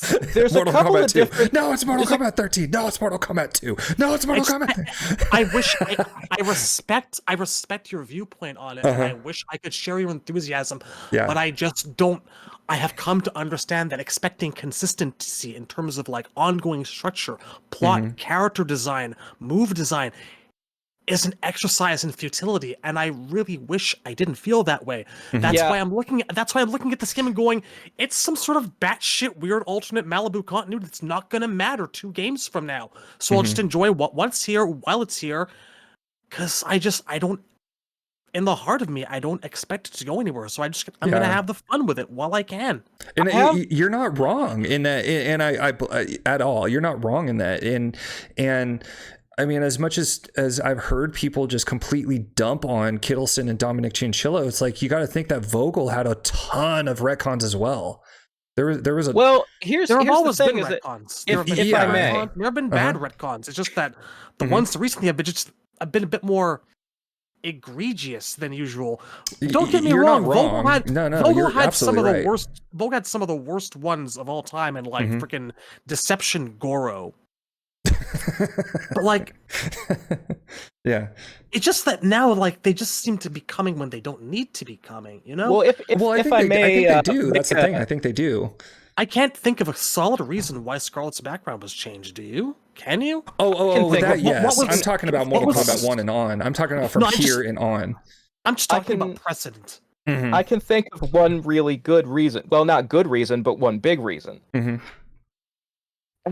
You get used to this if you have like a history of reading comic books. Like, you know, every time the writer on a book changes, there's a good chance that elements from the previous writer's run are going to be ignored or thrown out, or you know, and it's just what happens when writers change, because the guy who wrote that previous thing, that bio or story or whatever it was that was MK9 or an MKX, Dominic Ciancholo is a different person than the guy who wrote that, and he has different tastes and different opinions, and he wants to do something else, and it's his turn now. So he's going to sit in the chair and he's going to make the decisions, and he's going to throw out whatever he didn't like and replace it with his own ideas. But if you want to talk about like setting up a foundation for the future, like MK1, the idea of like the reason we're starting over from scratch is to build what it's going to be going forward in MK13 and 14 and so on. My counterpoint to that would be to look at the fact that the creative team, all of the same writers and artists and producers that made MK11 are the ones that are making MK1, but every character's faces are different again. The creative team hasn't changed, but the face models have, because So there's no attitude in that company that yeah. consistency matters. And the one of the things about that, and I heard a rumor. Here we go. I heard a rumor that they were working on Injustice 3, Mortal Kombat, and the Grid all at the same time, and then they got the new, and then they got. I believe two of those things are true. Okay. In what I want to believe in the third. the Grid. But what I think happened was that they got they got this new engine, and they're like, okay, we're going to use the new engine because we're going into the next generation of consoles and PC, and that is my I'll tell you, I'll just save that for the break. But with the next generation of consoles and PC and stuff like that can host this new engine, so we're going to do that. And so it doesn't, because a lot of people complain about like the face models and stuff, and I completely understand. The thing is, though, even if you change the engine, what's stopping you from calling up the face models that you used 4 years ago and just saying, hey, come back for the next... And the voice actors, too. What's stopping you from calling the same people you used 4 years ago and saying, we want you to come back, let's draw up a new contract and keep you around? Why... That's very true. Why not? I completely understand. No, that's very true. But that's also why I think right now we're kind of setting up for that future with Mortal Kombat 1. I just don't think, based on do you their think Kelly Hu is going record, to? Do you think Kelly Hu is going to come back and voice Li Mei in Mortal Kombat 13? I think there's pretty even odds that Li Mei will be played by someone different, because you look at because Katana and Mileena are played by the same person they're played by the same people as in 11. Some of the voice actors are returning from X, like Li Mei, Kelly Hu, and Kenshi's voice actor is the same guy who did it in X. You're right. And but like you look at, okay, well, we had Patrick Seitz do Scorpion and MK9 and X, and then we recast him at 11. We had this guy do Sub-Zero. Now it's a completely different person as well. Yeah, we had this guy do Sub-Zero in Versus DC and 9, and then we recast him with Steve Blum in X and 11. Like, Richard Epcar has been replaced. And to be fair, Epcar's replacement makes sense narratively, because Raiden is literally he has died and been reincarnated as a new person who happens to be more Asian. And younger. To be very fair, when talking about matters of consistency and logic going forward, voice acting is not exactly where I hope for that kind of thing one way or another. And it's an instance where I don't blame them if they have to recast, because there could be any number of reasons, from actor availability, scheduling conflicts. It is not necessarily a matter of we changed because we wanted to or don't like it. Here's a thought. Like, if you know you're going to be making an ongoing series, why don't you, when you bring in your face models, why don't you get them to sign the Samuel L. Jackson MCU deal? Like, we can use your face for the next 7 games. That's fair. And you get the highest possible resolution photographs of that person's face. And you can use face for a certain number of years, and you don't have to keep rescanning them. Yeah, I mean, I'm not exactly. I do not know at all how the technology works, but that would make sense. If I would probably be able to answer that question a bit better if I knew exactly how it worked. But yeah, it's like, can we do a face scan of Johnny Cage now, and then for the next 5 or so iterations of the game until technology like improves and stuff like that, you can use that same scan, like, in the next 5 iterations. Well, I mean, the thing is, if you use the absolute best cameras that we have now, and you just hang on to those, but don't they put data? Don't they put like stuff on them, like Electra, or do they take a picture of their face and then it has a little grid? Yeah, they put like dots or a grid or whatever, and they take pictures of their face from every angle, and then they convert that into whatever works for the game engine. So you could hold on to the raw photographs. You worked in the gaming industry, right? Or was it Shad? Shad used to be a QA tester. Okay. I was QA and then I was compliance. Okay. Compliance for the longest time. People call it QA, but it's really not. There's a lot more paperwork involved. Right on. That's kind of like when someone says they're a community manager. You're like, you mean you sit on Reddit and Twitter all day and see what people are saying about your game and just take notes. You ran the Twitter. Yeah, exactly. I had a friend who was in QA, and I talked to him about like community manager. Like what I'm like, what does a community manager do? Because I was referring to like Tyler Lansdowne, and I was like, so like I would like to know what kind of what he does, because he's literally the only one with an open DM, and he's like, dude, community manager is like one of the most like most boring, worst jobs you can have, because it's cool, you get to interact with the community, but at the same time, you're literally on Reddit, 4chan, and Twitter and YouTube all day long, seeing what people are saying about the game, and then you take notes and then take it to the developers. Hell. What's that? That sounds like absolute hell. Yeah, he's like, that's literally what they do. The devs don't even have to listen. Nope. It's like being a quote unquote creative consultant on a movie. Like John Tobias shows up at the set for MK Annihilation, and he's like, well, this isn't like the game, and that isn't like the game, and that isn't like the game, and they change nothing. They're not obligated to. You're like, no, that's not what I wrote for that. And then they're always like, well, I think this is the direction we're going to go. Thank you for your input. Thank you for your feedback. Yeah. We're going to keep doing what we're doing. Just be the Doesn't Deadpool look great with his mouth sewn shut? Yeah. This would be more realistic than if we covered him in red spandex. And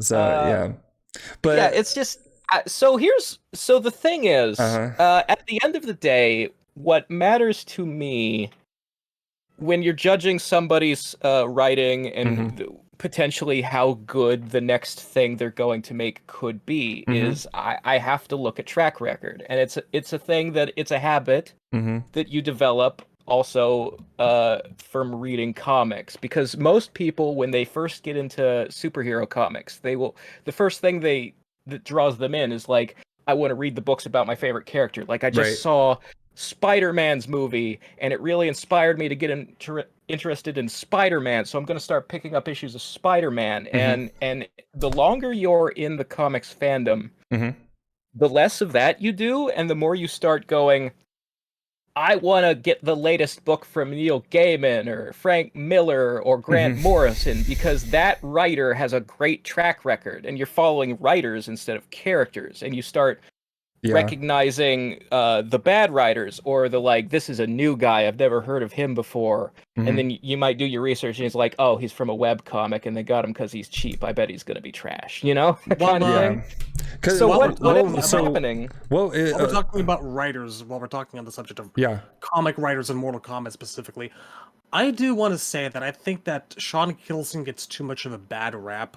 I enjoyed way more of the MKX comic than I didn't, and his Kotal Khan was better than what we actually wound up getting in the game. I think it was. I really liked the comic. I thought it was great. I think Sean Kittleson's heart was in the right place. I don't know about the quality of his writing. The MKX comic had a tendency to lean on a lot of puns in the dialogue. Like, he had an obsession with working the names of variations into what Scorpion was saying and things like that. And I'm sure that's that kind of lunacy and stupidity. I'm sure that was probably not done on purpose. Or I'm sure that was probably done on purpose, but not by his own accord. It was definitely like someone told him to do that. I think a lot of it was, I think he likes puns. I think, and to be fair, there was not really any of that kind of corniness in his writing on MK11, so it is something he improved at.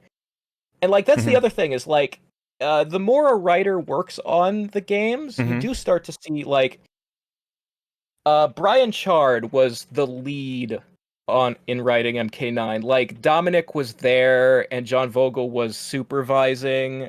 There was a whole ass team on MK9 and X.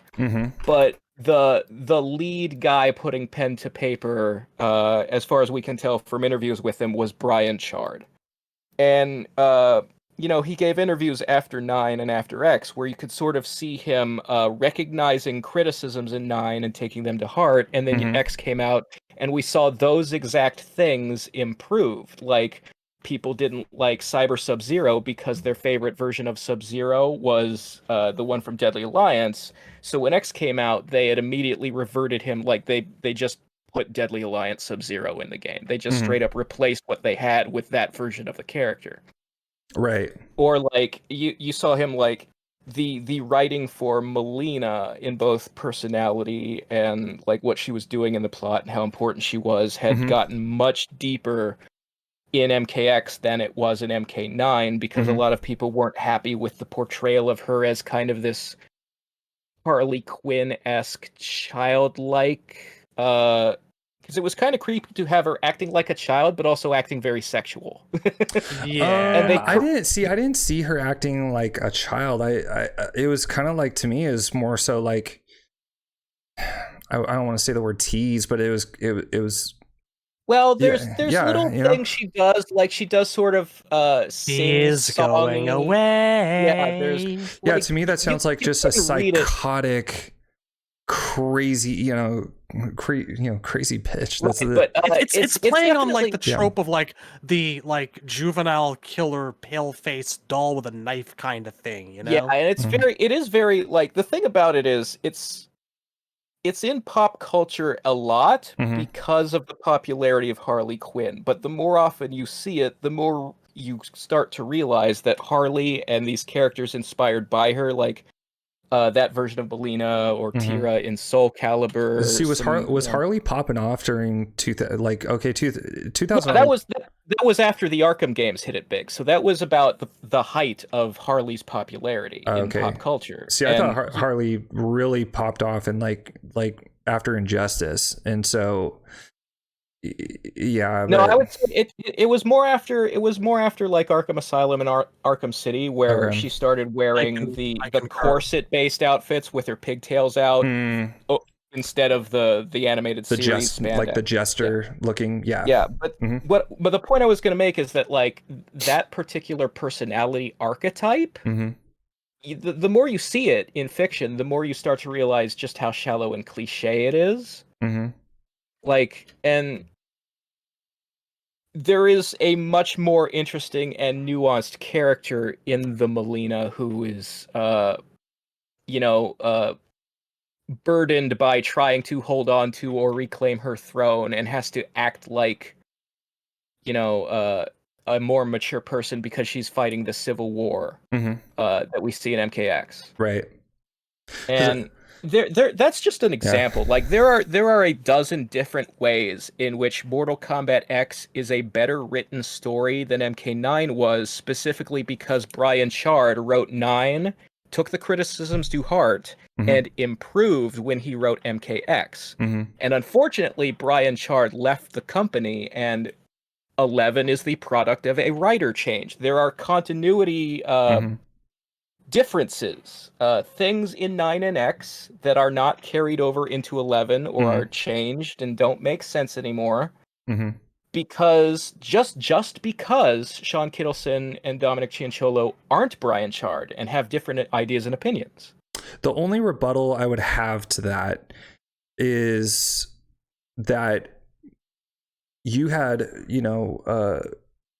Brian Chard leaving the company, and then Kittleson and then Dominic Cianciolo taking over, which is very true. But they're also taking over not just from Brian Chard, but they're also taking over from Tobias and Vogel, who at this time it was like 20, or by the time they wrote it was probably like 27 years of history to go off of, 2 timelines and all these different like changes, and which have already had continuity issues to begin with. Now it's kind of like, okay, we're just going to take those same characters, we're going to wipe the slate, just completely wipe the slate clean.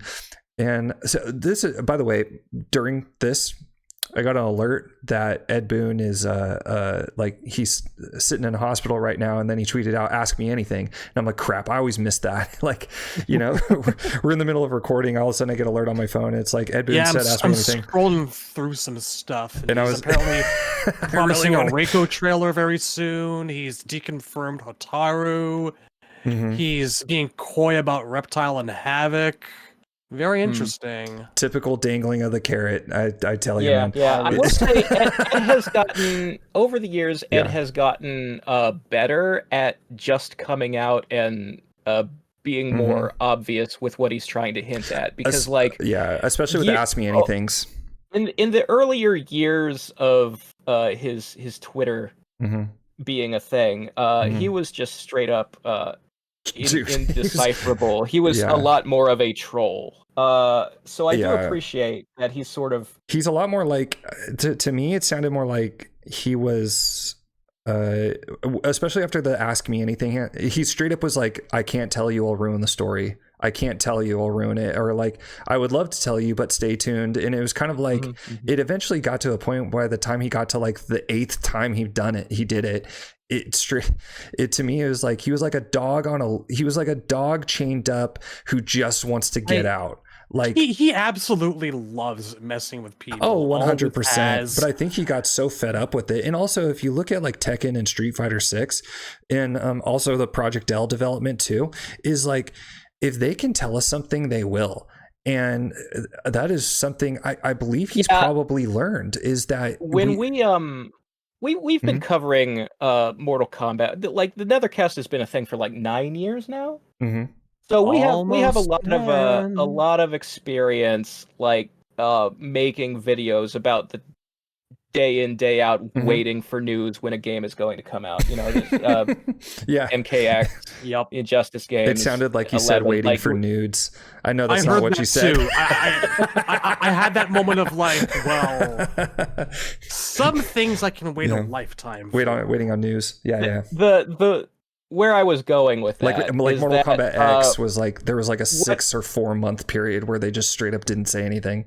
Yeah, we are so old hat at this the pre-release song and dance that we've gotten used to the fact that honestly, when you compare the marketing process for an NRS game, and this is over multiple NRS games, to their competitors. NRS is the worst at releasing news and trailers and screenshots, and compared to Street Fighter, compared to all the other fighting games, NRS is just the most quiet and frustrating.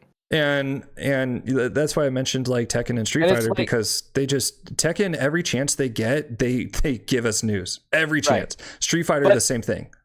But what I want to say is, like, it's not Ed's fault. It's obvious, and it's always been obvious over the years that the guys who actually work at NetherRealm Studios in Chicago are as frustrated as we are that they can't, that their lips are so sealed. It's obvious that these are orders from on high, and that the problem is Warner Brothers. Oh, you'd be amazed the amount of shit I blame Warner Brothers for. We have... I mean, we have multiple confirmed like stories behind the scenes of like them shutting down like pitches for collections of old games and remakes of stuff like Shaolin. Ed wants to remake Shaolin Monks. He wants to remake MK4 because he's openly said like he wants to do this, and they have no interest. They just won't let them fucking do it, and I feel truly bad for him and everyone else on that development team that wants to do it. And I swear to God. And he has openly said like I would like to make an RPG, or I'd like to make an action adventure or something like that. Like he has said that. So and that's what, when you said the rumor was, oh, they're making an Injustice, they were making MK12, and they were making the Grid at the same time, and we all kind of laughed. It's because there's no way in hell WB would let him make. I'm sure the Grid. The thing Ed most wants to do in his life before he retires, I bet you, is the Grid 2. And WB will never let NRS put out a non-fighting game. It's just not going to happen. No, I mean, I wasn't specifically laughing because, like, I don't find the idea of a new grid being made possible. I'm just laughing because lol, the Grid. It still makes me laugh. The thing is, the best possible time to make a Grid and have it actually like take off would have been a couple years ago when Overwatch was the big flavor of the week game, because the Grid is basically an early form of Overwatch. They were way ahead of their time, and like you could probably still do it now and still catch the very end of that zeitgeist. But if you wait too much longer, you're gonna miss it. I don't know. You could probably see Scorpion and Sub-Zero in as a Fortnite character. I mean, they could do it. I think it's time for a new Smash TV. You have to think forward. But Return of the Mutoid Man. Right. So yeah, as far as confidence and writing go, to like kind of wrap that part up, is like, personally, I have confidence in the future of it, but it's like the only reason why is because they're completely starting fresh, and it's kind of like I don't have to care about the past games and like what's consistent. Let me say this much. Okay. Like you said, they're good at writing scenes. Mm-hmm. One of the things that keeps me invested is that every now and then you'll get like these interesting things, these particular isolated scenes that are written really well, regardless of all the crap that's happening around them. Like there's like the tea party from Mortal Kombat X always comes to mind. You know, MK11 also has a couple of those moments here and there, like these scenes that I just find really enjoyable or heartwarming or just straight up funny. Right. Like Katana's half-baked plan to sneak Liu Kang and Kung Lao into the Tarkatan camp, and Scarlet having none of it. I have a lot of confidence in scenes like that that'll be really well written and delivered well, absolutely.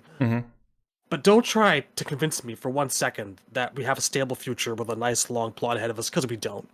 My problem it's not with the way they do things. It just isn't. I mean, I'm not saying that to be derogatory or spiteful. I just things are going to change based on what they decide to do next time. There is a long established history at this point of them clearly not planning ahead for the next game, and just every single game they're winging it, and they're starting over in terms of like, you know, the faces or the voices or just story elements they will just retcon willy-nilly. Right. So even if it may look like the idea behind MK1 is to lay a foundation and then stick to it in the future and be free of, you know, 30 years of continuity, and it'll be much easier to keep track of if we're only keeping track of one game, I still don't really have faith in Dominic as a world builder, because like, I think about, okay, yes, there are a lot of scenes in story mode where, like, the dialogue is good, the scene work is good, where it's like, you know, these characters can be compelling under his pen, and then I don't feel that same compelling dialogue in, like, arcade versus intros, because I think there was a significant quality drop. I hate the fact that ladder endings were not canon. And they just kind of did whatever they wanted to do with the ladder. And I was like, dude, that's because for us back in the day, the ladder endings was all there was, you know? Yeah, and that's definitely part of it. But like, I feel like, so in Mortal Kombat X, when you'd start just a versus mode fight, you know, and you'd have the one guy says something and the opponent banter says something. Yeah, the back and forth, the 3 lines of dialogue, and then round 1 fight.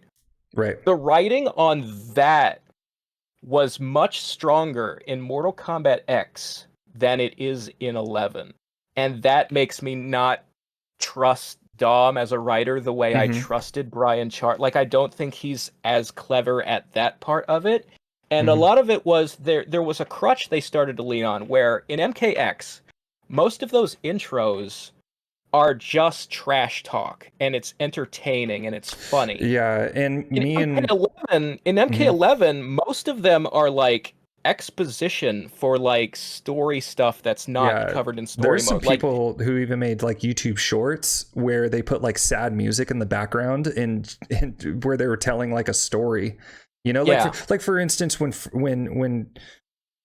Frost says something and then Katana says, I don't know, like, privilege is all I've ever known, or something like that. I was like, that was kind of an eye roll to me. Well, yeah, the ones that get me are like, it'll be like Kitana versus Devora, Mm-hmm. and Devora will just casually drop, "I'm the one who killed your father," and then you play story mode, and Yeah. she's not, and you look at Mm-hmm. the endings, and she's not, and you go Mm-hmm. in the crypt, and it says Shao Kahn did it, because the weird thing about MK11 is all the crypt content seems to be set in the old timeline. Yeah, that's very true. But No, Sindel did it. No, Devora did it. yeah, No, Shao Kahn did there's, it. It's like there's three different I people broke the within that dam. one single game taking credit for the same murder, and Mm-hmm. that doesn't work. And Bitch, I then there are killed other things. Jared. There's conversations like if you go into a versus match, Mm-hmm. just a random arcade ladder match against Shiva, and the character who's talking to Shiva in that intro is like, Mm-hmm. "So what happened with Goro and Onaga?" And they're talking about like the plans Sean Canceled Kittleson had MK2 for the comic that he didn't get to series. finish. And Yes, it's like, Yeah. why are you talking about, like, you're trying so desperately to shove story details and world building here Mm-hmm. where it's irrelevant and non-canon, Mm-hmm. instead of just having the characters insult each other and be funny. Right. And it's not working because the writing has changed, and so the tone of the writing and the way it's conducted has changed, and it's the attitude of it. And we're seeing that same MK11, they're dropping world building in the intros Mm-hmm. in 12 also. Like, and there's one specific thing Mm-hmm. that really, really causes me to lose faith in Dominic Cianciolo as a writer. Mm-hmm. And it's so in MK11 they started doing this thing where Raiden and Fujin would refer to themselves as quote unquote demigods. Oh Mhm. god, I have And to go have a cigarette. I'll be right back, you yeah, guys. the reason This this fucking happens. depresses me. I gotta. Yeah. So the reason Dom put that into the game is Mhm. because NRS has gotten sort of they are sort of, I guess, distressed at the fact that it is common on the internet for people to mistake Raiden for an elder god. Like, they don't know what the difference is between an elder god Mm-hmm. and an elemental god from a realm. Mm-hmm. So Dom decided we need a term for realm gods so that you can tell the difference between them and the elder gods. Mm-hmm. But the term he chose is demigod. And demigod is a real world term in the dictionary. And when you look it up, Mm-hmm. demi means half. Okay, you As can't if call he has someone a half human demigod. Yeah. parents. Yeah. Yeah, Rain is a demigod. Mhm. Taven and Dagon are demigods. This is already an established thing, both in the Mortal Kombat universe and in the real world dictionary. Mm-hmm. Demigod means half god. Right. So you can't use it for a god who's just less powerful than an elder god. Like, it doesn't work there. But Dom is the kind of, I don't know, like, he's sort of, I don't want to say egotistical because that I don't think sounds he's I don't think he is. condescending. It's insulting. I don't want to put that much of a negative spin on it. Mm-hmm. But Dom is the kind of person who it seems like his attitude is, well, when I'm in the chair, Mm-hmm. what I say goes. So if I decide that this word from the English language means what I say it means, everybody has to go along with it. And that's not good. Yeah, I don't know if that's necessarily like where he is going with that. You know what I mean? Like, I don't think he's just like, okay, I'm changing the meaning of this and stuff. Well, the other thing, like, I've seen so many, like, when I was talking about Brian Chard and how the writing changed, like, it got better from MK9 to MKX because it was obvious that Brian Chard was listening to criticism and taking it to heart and, changing the way he did things, getting better, like putting in more effort, learning what to do and what not to do. But every time I've seen Dominic Cianciolo interact with criticism on social media, I've or never seen him interact with criticism. I've seen him respond to critics a lot on Twitter and answer questions in video interviews. His attitude is always kind of to ignore the criticism or to, like, it'll just like brush off him like water off a duck's back, and he'll go, well, this is what we're doing.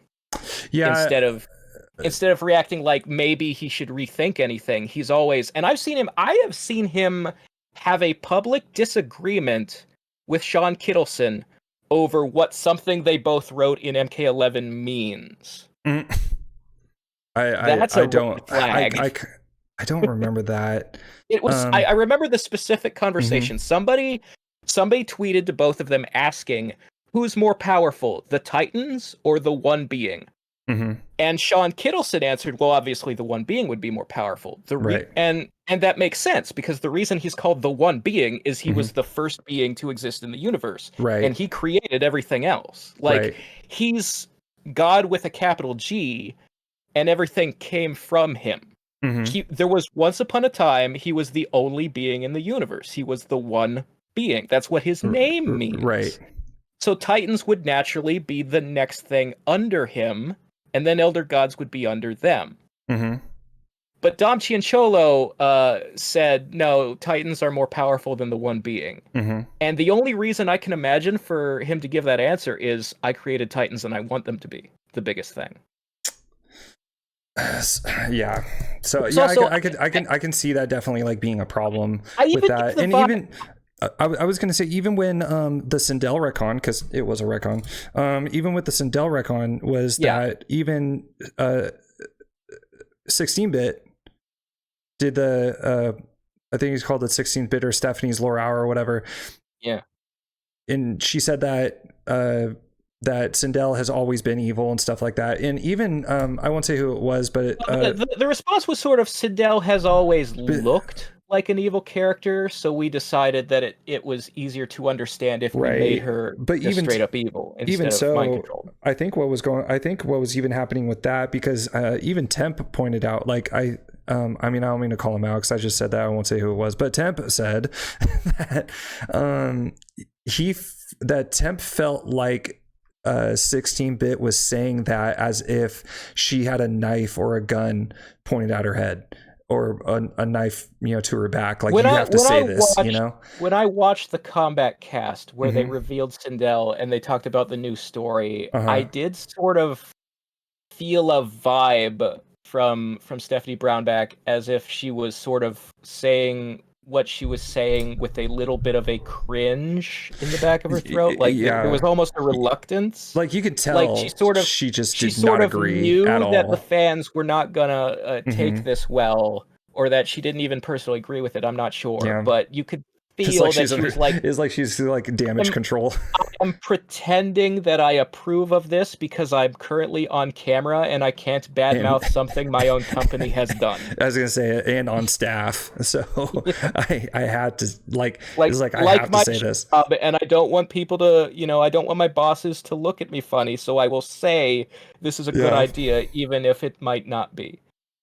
So, but when it comes to Dom, I've never seen him show any kind of hesitance or any kind of apologetic side or any kind of acknowledgement when people don't like things. He will either straight up ignore criticism and or he will like actively try to counter it by, like, when Sindel was released, his entire feed was nothing but retweets from people who like new Sindel.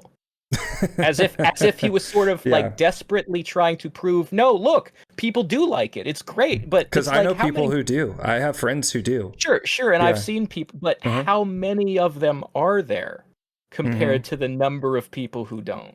Yeah, it's kind of like they're not real people, they're robots. They're paid. And how many of the people who like new Sindel, like, how many of the people who like new Sindel are new to the fandom? How many of them is MK11 their first game, or MK9 was their first game, or like how old are they? What, like, if you go onto background do they come from? Like, there's a lot of people, especially on Twitter, who they're the kind of people who will like respond to you with just like a gif of a K-pop dancer or somebody from a reality show making a face. And that's their whole personality, is they respond to these gifs.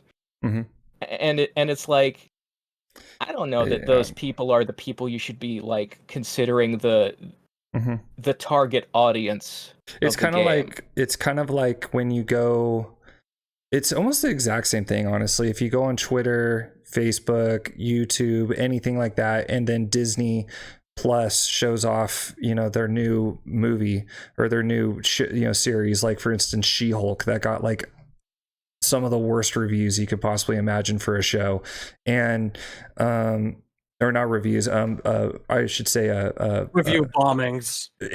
Well, it's like all like pretty much it got okay. For instance, Captain Marvel got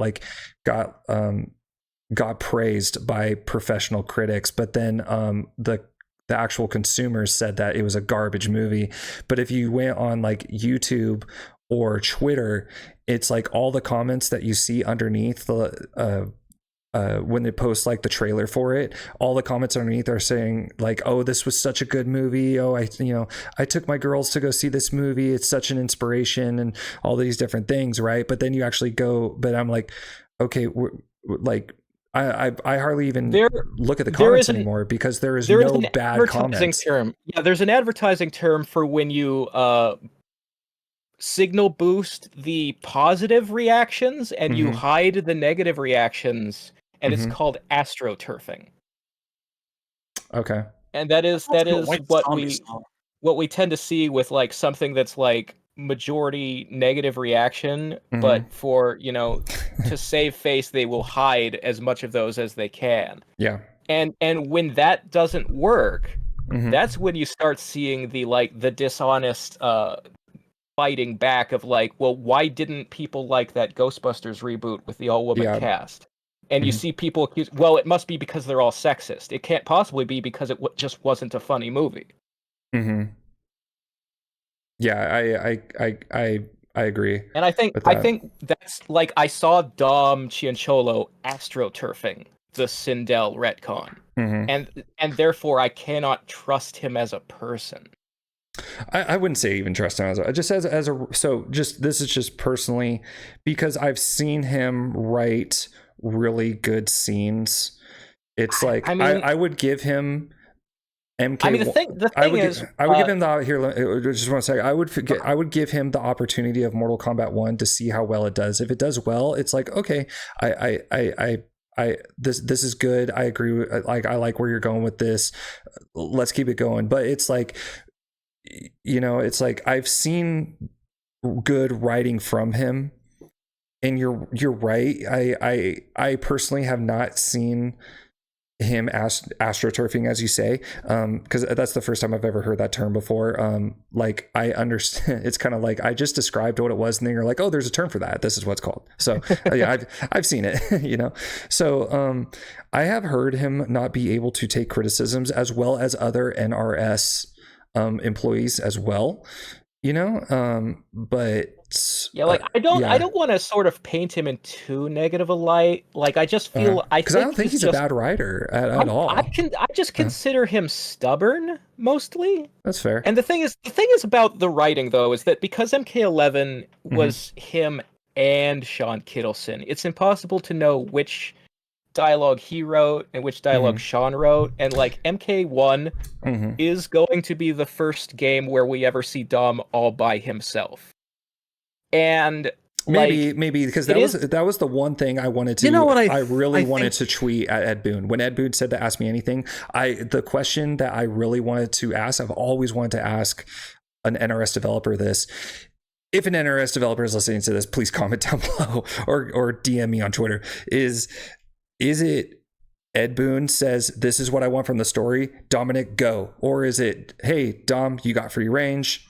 Well, let's see what you got. Or is there a team? Is there a team? Actually, there's a certain kind of like priority thing that kicks in because back to the topic of like Dark Raiden that I was talking about before. The reason, apparently, the entire reason that like Dark Raiden got like shit canned and erased and replaced with Status Quo Raiden was because allegedly what happened was Ed said, that's not my Raiden. I want my normal Raiden back. See, and I have heard that same thing before. I've actually heard that Ed. You can actually, for instance, there's an interview with Sean Kittleson. I believe it was History Behind the Warrior did the interview. So it should, if you can find that on their YouTube, yeah. So He may have done that at like the European reveal or something like that. I believe Or was no, it I on- believe it was he was sitting at home. It's like a face cam Oh, from okay. home interview Okay. where he describes the pitch process for MK11 and all of the Mhm. different pitches that they Mhm. went through and how they decided which story to do and which ones not to do, and the interactions between them and Ed Boon Mhm. and how the process is done. There's a whole video interview with Kittleson where you can he explains it. So if that's the answer, if that's the question you're looking for, an answer Go find to, that interview. Go find that interview. He explains it there. Okay. But yeah, I think because MK1 is going to be the first time that, as far as I know, in the advertising, I haven't seen any other writer listed.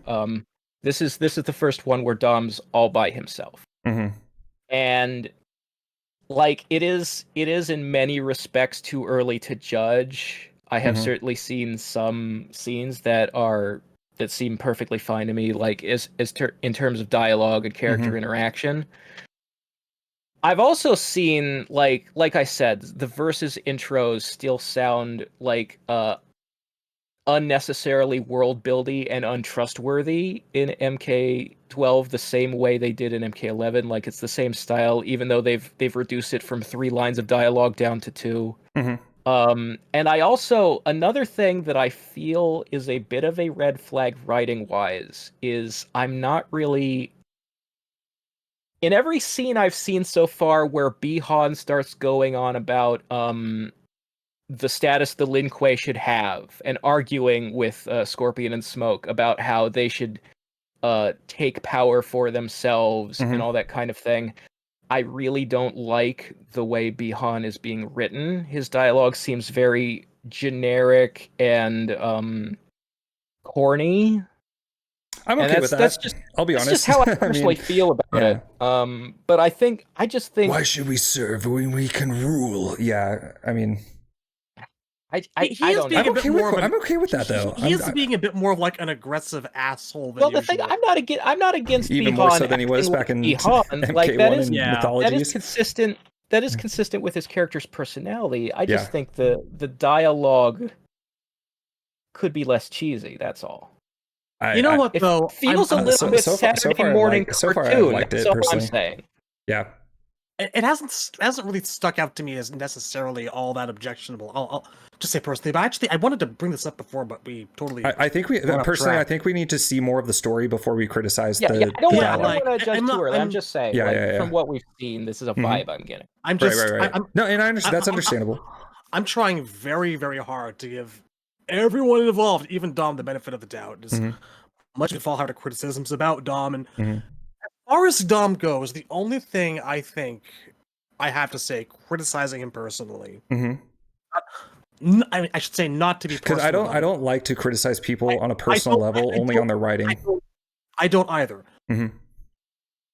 But I have always had this tinfoil hat theory.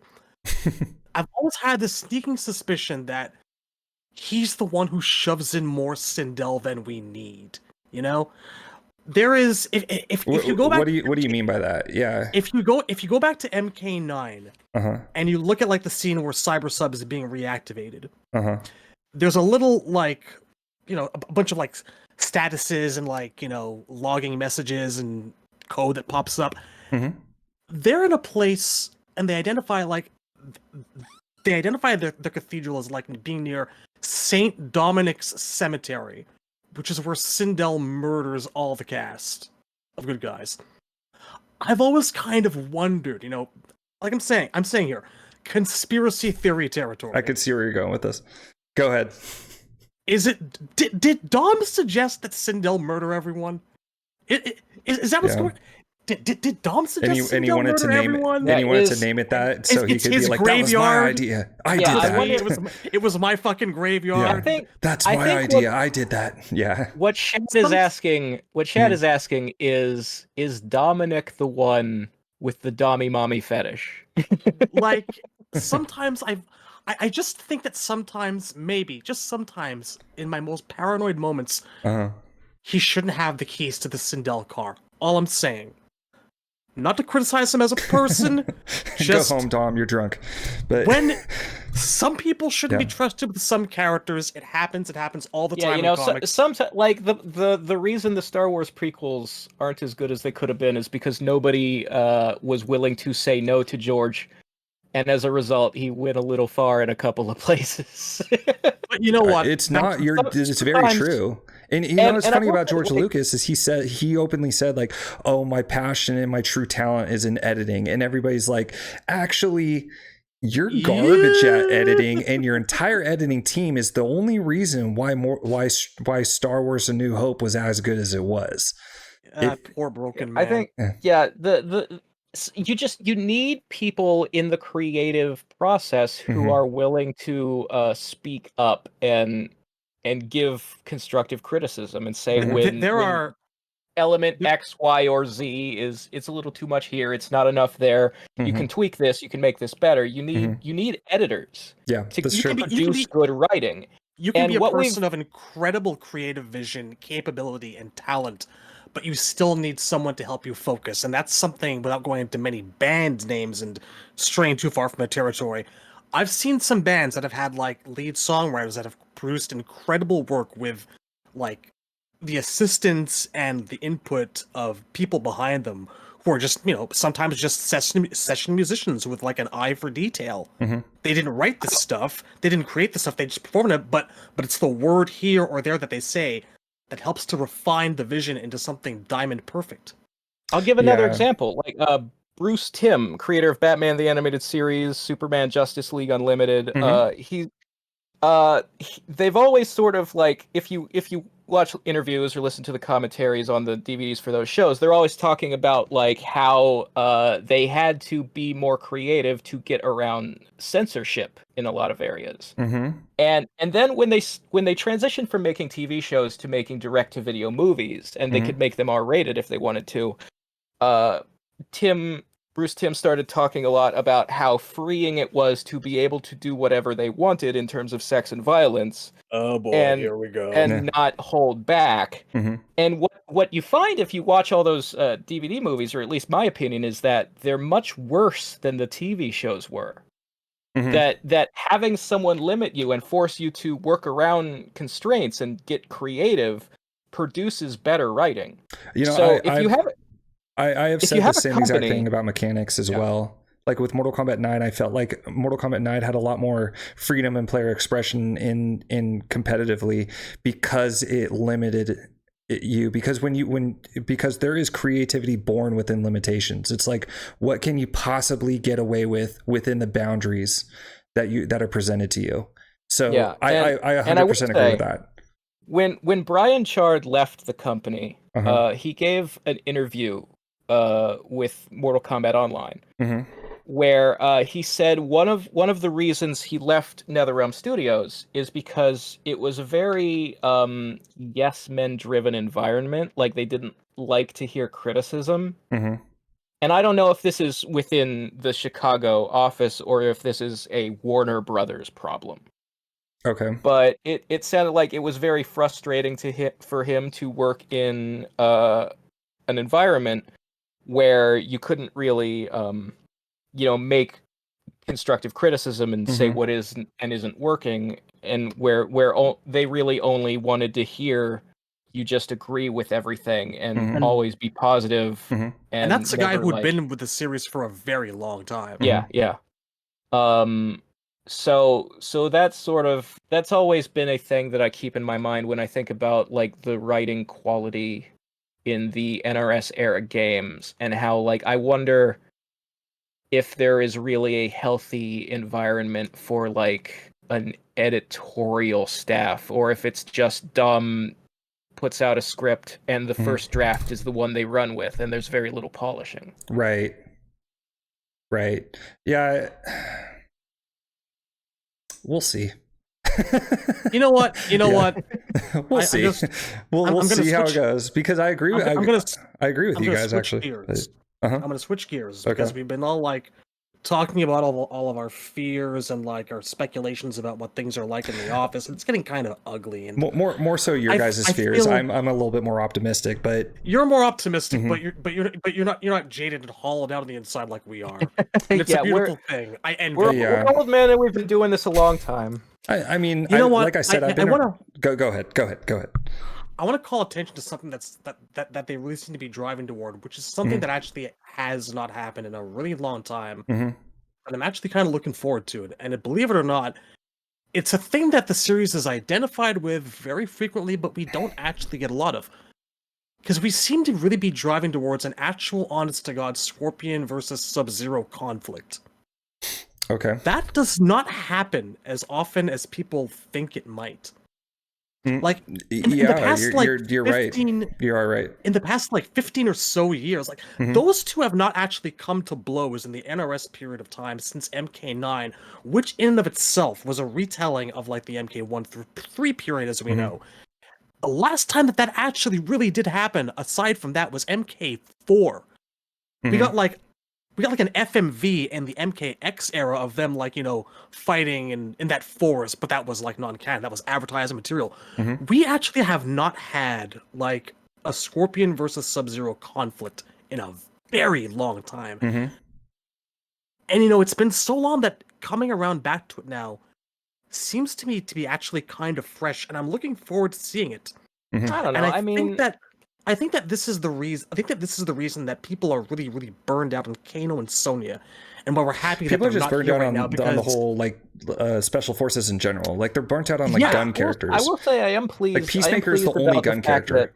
That, MK12 does seem to have a general response to the past 2 games. People complaining about there being too much special forces, too much guns and GI Joes.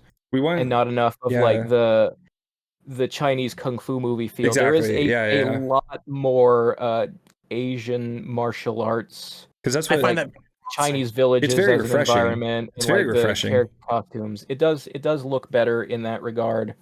Because we wanted, kung fu horror meets sci-fi. That's kind of the direction Mortal Kombat has always kind of been that kung fu horror sci-fi, and when it became militaristic, it was kind of it's when you start putting all the when you start putting all the characters up to Johnny's the best example of this. In the old school timeline, he was never a member of the special forces. He was just kind of a guy doing off his own thing. But you add the combat kids to the mix, and Johnny's part of the special forces. There have got to be ways to have Johnny spend time with Sonya that don't involve putting a bulletproof vest and a gun on his costume design. Yeah. But see, this is where the good writing thing came in, because I was always just Johnny is an actually good father, and I like that one scene in Mortal Kombat X when he's there was a time when you cared more about your family than your job. I was that's some freaking damn good writing, dude. That's it is moments like that I really do appreciate about the NRS. When characters are developed extremely well, when characters are developed well, I think that they are developed extremely well. Razor and I have had our disagreements about this, but I maintain that if I have to put them up on pedestals, I do think that NRS era Jax is far superior than original Jax, and to a degree, I think that about Scorpion as well. Originals. I thought it was weird that Jax was having PTSD. I thought that was weird. They related on a little too heavy in 11. 11's the part I have a problem with, because they took all the progress he made after being on a farm for a little while and just sorting himself out, and they put him back into being this sad alcoholic wreck and made him more of an accessory to his daughter's character development. And it, I understand why they did it, but I just wish that they hadn't quite taken that tact. Yeah, I just in general, I obviously when I was talking about Brian Chard, taking criticism into account and comparing the 3 games, it should be obvious that I feel that Mortal Kombat X is the best written of the 3 NRS era games. I would say it goes X, then 11, then 9, and then Aftermath at the bottom. I have still not paid anywhere near enough attention to Aftermath. Yeah, I mean, because they're they're. I'm afraid. I was going to use like one or two more examples, but I mean, it's kind of like exactly like what I was saying before. Like, it's just there's really good scenes to be written there, but overall story building, yeah, X, I would probably agree with you, was probably the best one. And the only reason I would say that in comparison to Mortal Kombat 9 was because even though it was animated and it was all voice acting, it kind of felt like a WWE, movie. But yeah, I have hope for the future, and I am very curious to see how everything is written, given that Dominic Chianchillo is completely I think he's in charge of everything. But if you give him free reign, let him and his team do the writing, I'm assuming they're going to have a team to see how that plays out, because I personally am willing to give him that chance, because so far everything I've seen as far as like the character bios, the changes that they made and everything, I'm actually thrilled with. I really like. And so yeah, I'm willing to give him that chance and play that game. And because one of the things too that I cannot stand this is that, and I get it in my comments all the time and see it on Twitter, like, oh, Reiko's not in the game, I'm not buying it. And I'm just like, okay, so are you a Mortal Kombat fan or are you a Reiko fan? Like, and Reiko's been in 2 games. So. I mean, I've never seen. Mm-hmm. We've definitely seen in the past several years there are people who are not Mortal Kombat fans; they are Melina fans.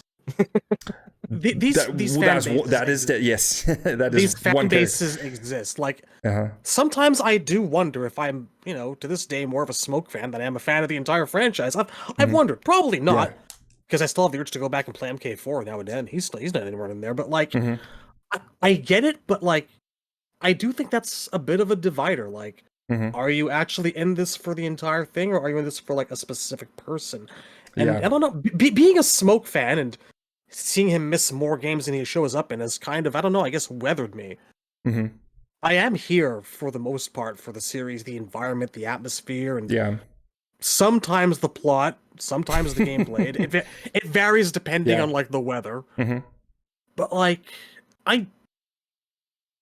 if all you're there for is a character, like I would just sit at home creating fan art or something, rather than like be angry whether or not he's. I don't know.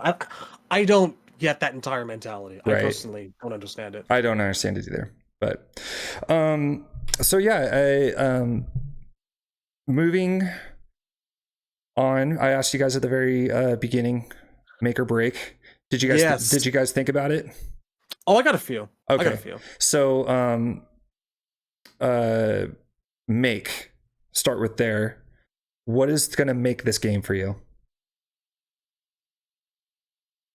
Razor, go first. Yeah, Razor, go. Razor, go first. Go. Okay, you go first. Yes.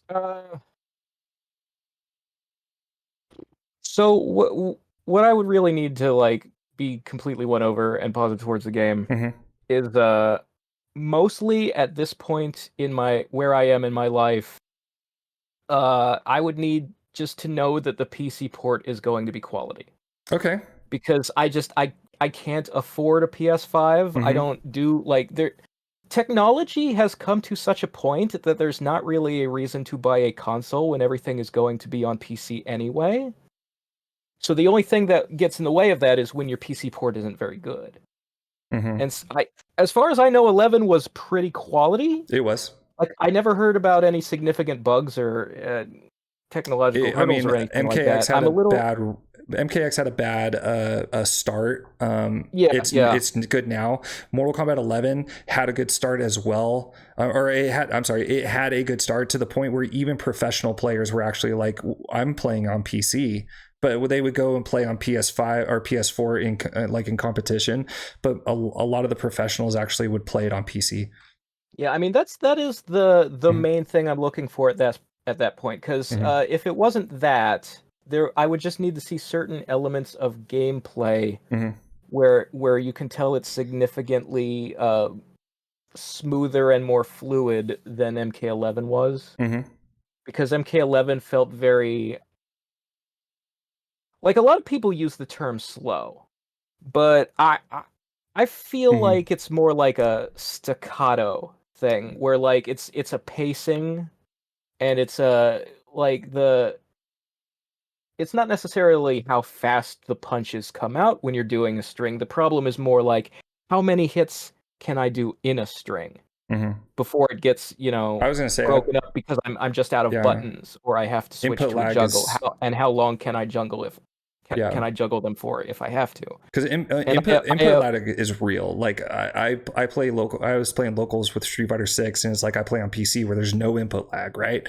And then you play on PS5, there's no input lag. But then there was actually some PS4s there, and it was like literally a different game.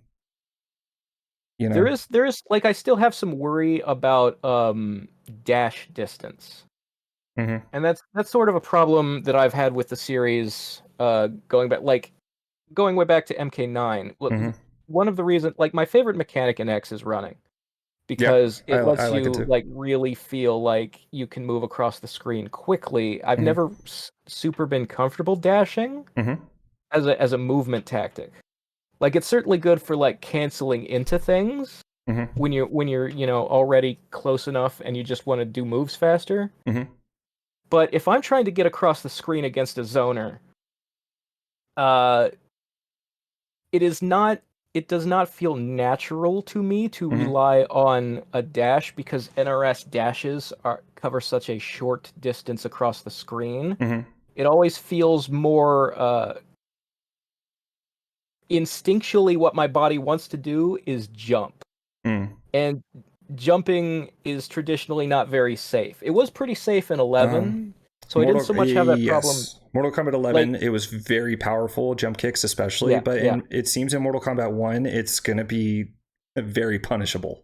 Yeah, like I didn't With have jabs. movement problems in X because there was running, and I didn't have movement now. problems with 11 because the jump kicks were strong. But in 9, and it looks like in this one, I need a longer dash.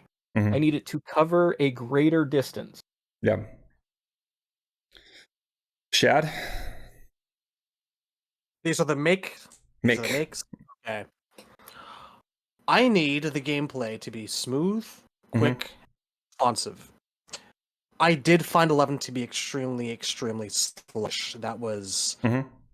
it's funny. Like, out of all of us, I was the one who, at the reveal event, who was the most enthused about the way that 11 actually felt. Because in my mind, I was like, X was kind of like a cracked out version of UMK3 with a bunch of silly jump punch mechanics I didn't really care for.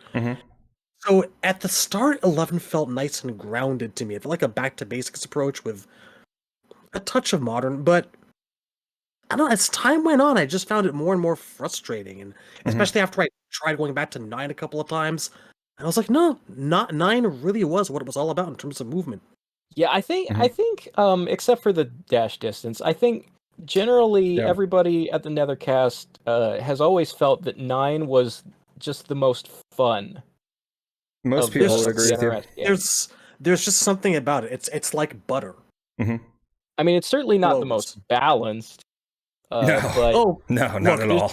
There's just something about balanced and Mortal Kombat don't go together. They never have. They never will. I mean, it would be nice though Mortal to not Kombat X get was pretty balanced by Cabal's jump fireballs and stuff like that. They had to fix Alien, but other than that, like if for instance, Mortal Kombat 11 Shiva in Mortal Kombat 9 Sonya, like it was like there was with Mortal Kombat 9 there was like 4 top tiers, and those are all you would see in competitive play, which was mostly like traditionally there's just a history of broken shit. That's right. I mean, the thing about X is that my favorite period of the game was when Tanya first came out and she was broke as fuck. I liked the game better before. Yeah, I liked the game better before they nerfed her. So I smoking the goddamn bomb in 9. I'm like, why'd you take that away? That was fun. Yeah. No, my win loss ratio when Tanya first came out was like 90%, and then they nerfed her, and I was like, oh, I'm not gonna play Tanya anymore. Yeah, like they didn't just make her fair; they drove her into the ground. Yeah. Which is something I wish they would have. It was kind of funny because it happened pretty quickly versus like in Mortal Kombat 11 after Shiva was released, it took them like a year. And by that time, everybody's like, I don't want to play this anymore. Shiva sucks. Like, I don't like this. And it was bad. It was really Well, one of Shiva's the release was things probably the end, was the icing on the cake for the end of that game competitively. one of the things that turned me off very quickly, Mhm. because MK11, of all the NRS games I've played, I stopped playing 11 the quickest Mhm. after release. Most The people did. reason for Yeah. that, besides just the how slow and sluggish it felt, Mhm. is I got really, really depressed whenever I would watch a tournament and everybody was playing Jackie and Cetrion. That's just not fun to watch. Mhm.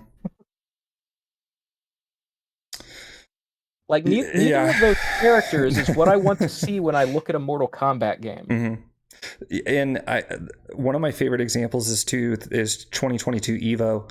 Street Fighter 5 2022 Evo was so much fun to watch the top 8 because literally everybody had a different character.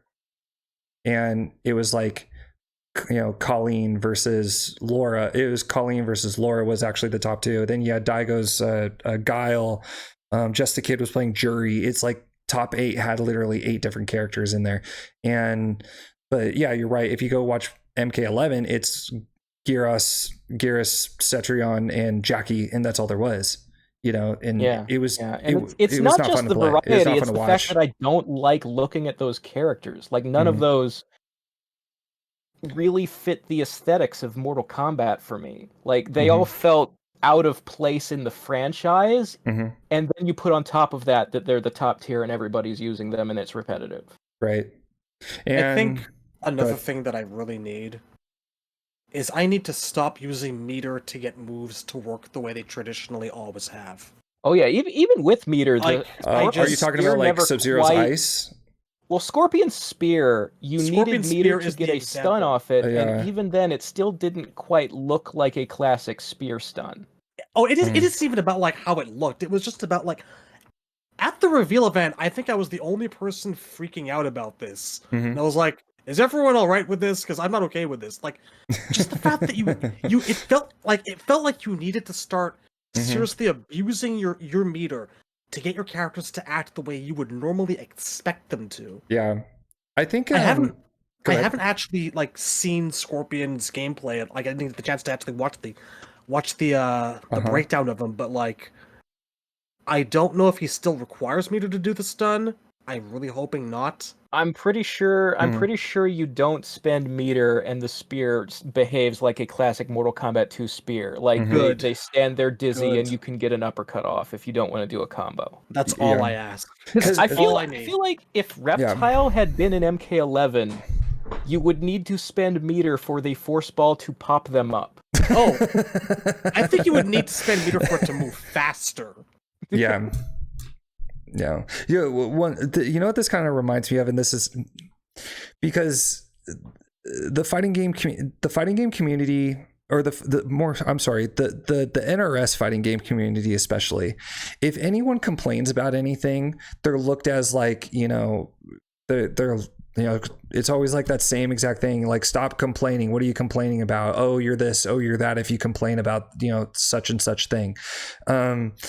It particular, and I'm specifically talking about mechanics, character design. That's always like your own thing. But like when it comes to like character mechanics, such as like the spear, and they fixed Scorpion's ice ball, and Scorpion's ice ball. Sub-Zero's ice ball. I apologize. It has begun. Sorry. Yeah. But anyway, with that is that it kind of, I wish the community took on, and I kind of blame NRS a little bit on this, is that they can't take criticism, like in general. And it took them so long to fix the Shiva thing. It kind of reminds me of BlizzCon, when they showed Diablo Mobile, or what was it called, Diablo something, and when it came down to Q&A, like universally everyone approached the mic and was like, is this like a late April Fool's joke? Like, is this gonna take away from you guys actually developing Diablo 4? Because I don't think BlizzCon at that time was just like, or Blizzard at the time were kind of ready, or even had any idea that like they were going to do Diablo at that time. And so universally, the entire community was just like, are you guys joking? Like, this is a terrible idea. Nobody wants this. And it's kind of like this is the exact same thing that happened when Capcom announced that Breath of Fire 6 was like a mobile auto-playing RPG thing. Yeah. So they were like, go ahead. We Go ahead. Want this. We didn't want this. Nobody remembers the series wants this. And barely anyone remembers the series. What are you doing? Yeah. And so I kind of wish the community so far I've actually seen everybody universally dislike Ermac's design. Oh yeah, it is refreshing to see some actual unity on something. This is exactly what I mean. With the Diablo thing was actually kind of refreshing because the entire Blizzard community and Diablo fandom was just like, are you serious, Blizzard? This is a joke, right? Like, you guys is it going to take away from you guys developing the actual Diablo game? And of course, because Blizzard is notorious for doing this, being like, do you really though? Do you really want the actual Diablo game? You know, you think you do, but you actually don't. And you're like, are you seriously telling us what we want? You know? So the Ermac thing for that, and I always use the example of like Sonic the Hedgehog, the first live action Sonic the Hedgehog, where Paramount and Sega, they pushed back the movie a couple of months because the design for Sonic was so bad that the entire fandom was just like, you guys need to fix this. And so they fixed it. And after that, the movie like broke the box office because everybody was like, thank you, Paramount, this is awesome. And I think they would probably be wise to do the exact same thing. Is like, okay, the community really doesn't like the Ermac design, we should probably do something about that. And I'm kind of waiting to see how that works out. But well, we have a bit of precedent. Like, we're not sure if like the first images we saw of Goro were just really early, or whether they took a lot of criticism to heart, because that was something else that everyone was unanimous about when we first started seeing this game, was that cameo Goro he was small and his face just looked like some dude. He didn't look like Goro. he looked human. He didn't look like he didn't look like a giant four-legged humanoid monster. Yeah, he was. And now we've seen him in this last round of gameplay trailers, and he needs to be A, bigger, and B, have more Shokan features. So it's hard to say whether or not a result of criticism, but I'd like to think that hopefully maybe it was. Hopefully maybe do the same thing for Ermac. Yeah, and I would like for them. Funny. Yeah, and NRS is also, I mean, they are kind of not, I don't think they're notorious for it or known for it, but they don't take criticism well. And like, you know, I always mention the Shiva thing because it took them a long time to fix that. Like it took a girl crying on a live Twitch stream for them to finally fix it, you know? So the gameplay division, the guys who tune the patches, I would say have tended to show more slowness to respond and get patches out compared to like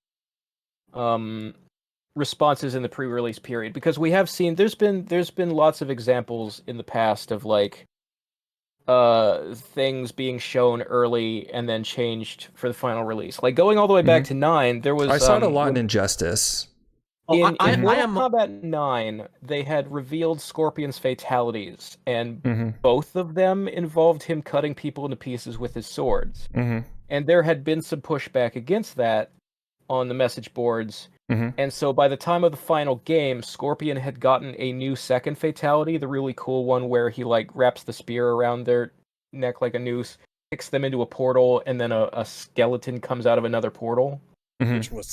Which actually that was what we complained about and we're looking for. We wanted something that actually uses Scorpion's supernatural powers instead of just cutting with a blade, because anybody could do that. And I know a lot of people who just straight up don't like Scorpion's blades. I know a lot of people who are like, I don't like that Scorpion has swords. Well, the cutting with the sword fatality is still in the game. Like, I mean, it's still like his first fatality still has him chopping the head into like 4 slices or whatever. Right. But like the one that had been cut wasn't cut. It was just given to Quan Chi. But it was still at least interesting that they like actually gave a crap that we didn't like a fatality and made a better one. Yeah. Like, I still appreciate seeing that happen. Yeah. Remember when And- MK11 first dropped? How unplayable single mode was for like the first week or 2 weeks? Mm-hmm. It was bad. Like, oh yeah, the they actually towers they were did impossible. multiple patches to tune the like how many how many towers you need to beat to unlock whatever thing. Mm-hmm. There was that, like, the AI was like back to ridiculous Mortal Kombat 2 bullshit kind of stuff, and There was also that. Yeah, I just hope that's something that they can take into heart in the future, because I do blame a little bit of the NRS community, because not NRS community, the FGC, because they could be nuts. Like, people, like, all the way from, threatening someone's like family if Reiko's not in the game, which is an actual example of something that has actually happened. But I mean, there's also people like, for instance, there's I'm sorry, I don't have an example, but I'm sorry, I have seen examples of people who've just been like, yo, y'all need to fix Sub-Zero's ice ball, because I don't think I should have to spend meter for it to actually free somebody, and them taking care of something like that. So I just hope that also in the future in the story too, because we talked a lot about how Dominic Chinchilla does not take criticism very well. Well, it's, I can imagine him being like, you know what, I would think a better response would be like, the story is already written, we'll do better next time. That would have been a better response, Yeah, like I think the test is, the real test is going to be how Sindel is written in 1 compared to 11. Mm-hmm. we should do a fusion dance. A fusion. We both had the exact same fucking thought. Yeah, like, yeah. Although I wouldn't be surprised if, like, the backlash that they got against that was so ridiculous that there was like an editorial decision, fix it, regardless of what people may or may not want to do. Keep on saddling forth, or and it's also they're probably going to take, the other thing I want to point out is they're probably going to take a look at numbers. They're going to see, that Mortal Kombat 11 sold 15 million copies, regardless if, we look back on it as not a very good game, but to them, they're just like, well, it sold 15 million copies, so it must have been a pretty good game, and I wouldn't be surprised if Mortal Kombat 1 sold 20 million copies. But not at all. Like, yeah, we're at a point now where the franchise is basically too big to fail. They would have to do something very catastrophic to bring the entire house down around the rear. It's like, it has happened before, and it can't happen again. It has. It has failed before. Not failed, but it has dipped. There is a momentum though of like an object in motion tends to want to stay in motion, and there is that force behind a title with such a like AAA budget behind it, of like, if the marketing is strong enough and you appeal to like the base lowest expectations of like, well, the average person is going to be like, I'm just looking for some like really gory fatalities and to have a fun time with my bros fighting against them and that kind of thing. And it's like, as long as you have that and you have like 2.5 hours of cutscenes for YouTube, you're going to get the publicity enough to push that game into at least 15 million homes. Yeah. Right.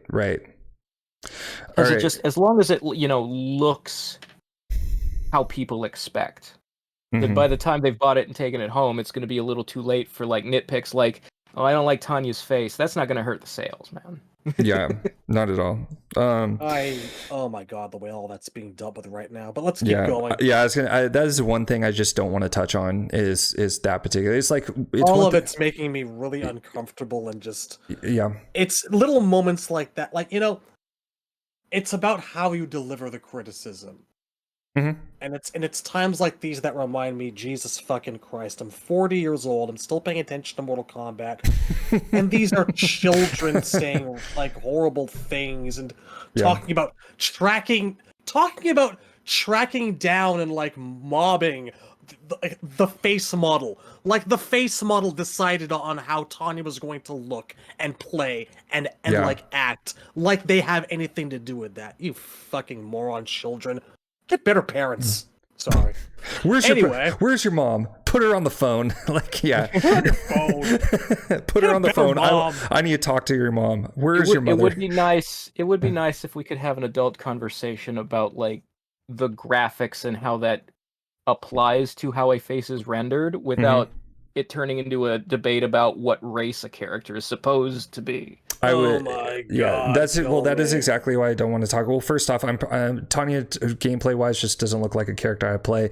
I am not really invested into Tanya's lore, and I don't have a problem with the way she looks, because if that's the character that they're going for, that's the design they're going for, then so be it. I don't, but I mean, I don't think anybody should necessarily be deemed racist for not liking her.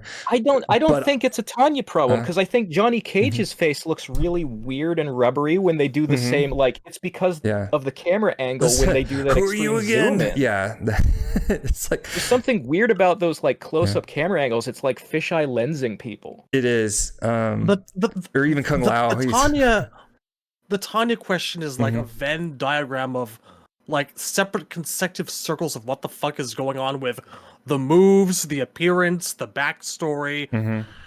Generally, there's just a lot of like familiar yet not quite about her that has a lot of people confused, and you put it all together, and you're just left with kind of like a what the fuck is going on with this character kind of question in general. Yeah. For me, I don't see so much of what's going on with Tanya as being different as what's happening with Rain, who's gone to Hogwarts. At the end of the day, if she puts the knife... You're a wizard, Rain. You're a wizard? You're going to learn spells and shit. You're going to bloody well like it. At the end of the day... Turns out Rain was actually like... His parents died and he lived in a closet with his uncle and aunt. Watch that. You have no idea. You have no idea how much I'm looking forward to Ermac's bio, man. Holy shit, it's going to be amazing. But you know what? At the end of the day, like, if Tanya puts a blade between someone's shoulders, I'm happy. That's it. I mean, don't hold your breath. But I would be happy if I saw a Tanya that I wanted to play as. Like, if I saw her throwing fireballs and doing she had this MKX teleport that was like Pikachu's quick attack in Smash Brothers. Like, if I saw that come back, I'd be like, hell yeah, I'm trying out this character. I mean, she's like... I didn't see any of that kind of mobility. She's always been like kind of like a late teens to mid-20s character for me out of like my ranking of every single character in the franchise. She's like somewhere down above the upper parts of like the second third, you know? So what they do with her doesn't bug me so much, because I mean, I had my best times with her way back in MK4. I never played all that much of her in like even Deception, honestly. Let's So an X. She's fun, but she's just never been a person I tend to gravitate to. Yeah. And I mean, if they would have paid a lot more attention to her over the years, I would care more. But I mean, it's kind of like, is she going to be that important of a character in this game is what I'm more worried about. Like, okay, are you guys actually going to flesh out Tanya now?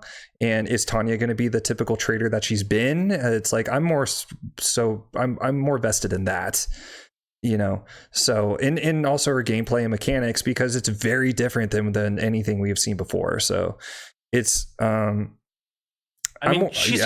She's got the corkscrew kick / drill kick / cannon drill. Yeah, but she has a lot of the same specials. That's like... But now she's a mid-range weapon character. Yeah, the thing I looked for in Tanya was that her drill used to go like full screen. She had and it was fast. And the teleport were both great moves for like zipping back and forth, race car style across the screen, and just like being a real obnoxious rushdown character. You're a potato. Whoop! I remember when she was incredible mobility and agility was what was appealing, and I don't see that in the 3-section staff with the. You're kind of right. She's always been that like acrobatic, very fast, agile, mobile character, and. Dude, I remember when she first came out in MKX, I forgot what majors it was, but it was Sonic Fox versus someone, and they went Tanya mirror match, and literally her teleport, that's like for like the first 15-20 seconds of the match, it was like just everywhere. And I was like, oh my gosh, dude, this is nuts to watch. And I don't see that at all. Yeah, that's what I loved about the revisit character, and X. it's just not there. So I'm interested to see how it goes, but yeah, it's like I just think this whole thing has been blown so out of proportion to the point where I'm just like I don't even paint it's so ridiculous. It's so ridiculous and everything. So anyway, moving on. Yeah, we should kind of try to move along because it's getting towards 2 a.m. and some of us have to work tomorrow. This is the last. We were supposed to be doing the make or break, right? We are. I was going to say, actually, this is the last part of the last segment. Okay. So break. Razor, what is the thing that's going to be like, oh, I don't want to play this anymore, you know? Oh, what's your break?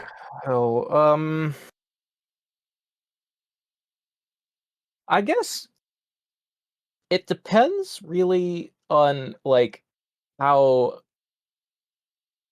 the story mode ends, I guess. Because like I can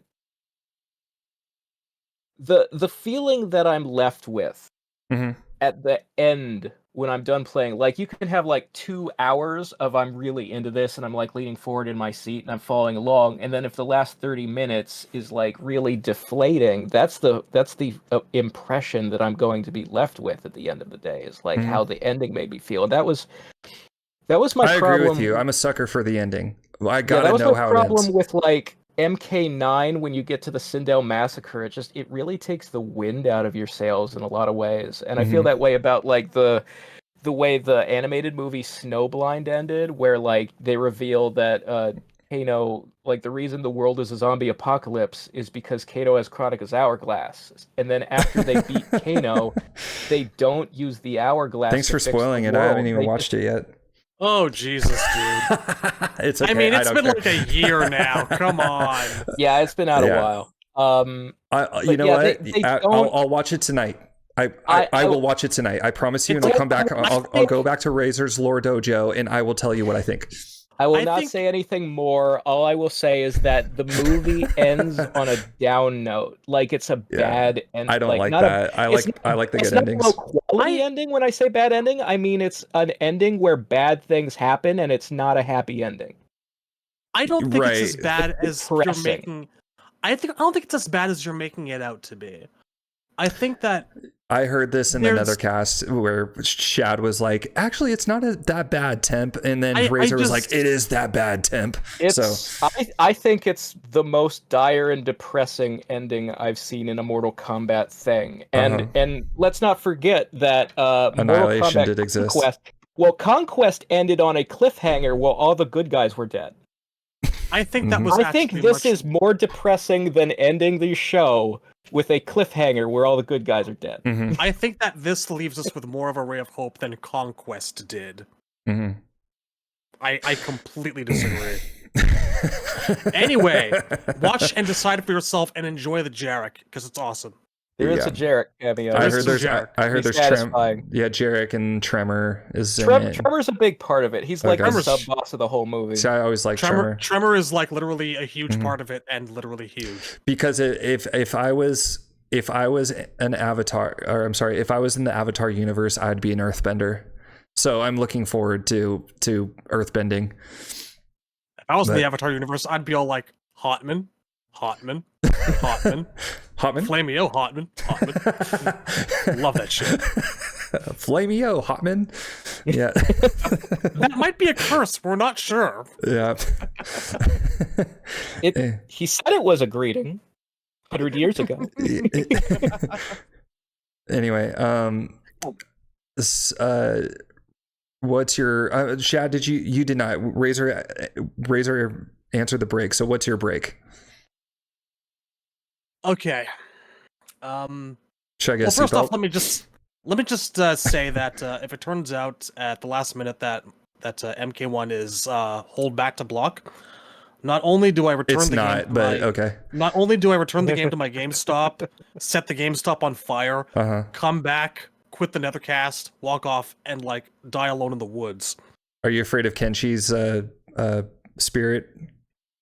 Ancestral thing because due to the fact terrifying. Anyway, no. I don't think that many people are going to be playing him because he's going to be so complex. I'm not that worried about Kenshi. But I I just would have live in said perpetual fear of an MK that's back to I would block. have said, I mean, we have too much already revealed for this to be a worry. But if we knew less about the game, I would have said the thing that would break it for me is similarities to the Injustice series. Yeah. See, that's I where am really not a fan of the gameplay in the Injustice games, or of Uh-huh. the costume designs in the Injustice games, So or the story in the Injustice. when I told you that, like, the rumor was that they were working on those 3 games, well, that was kind of the justification for them with the character designs currently, because a lot of what the rumor was is that they started on those 3 games and then they just completely cut it because they got a new engine, and WB said no, it would be like 6 years before the next Mortal Kombat game, which Ed Boon did confirm. And then they said that, like, well, what you see is like an intricate like combination between Injustice character design and Mortal Kombat character design, which is why the characters look the way they do.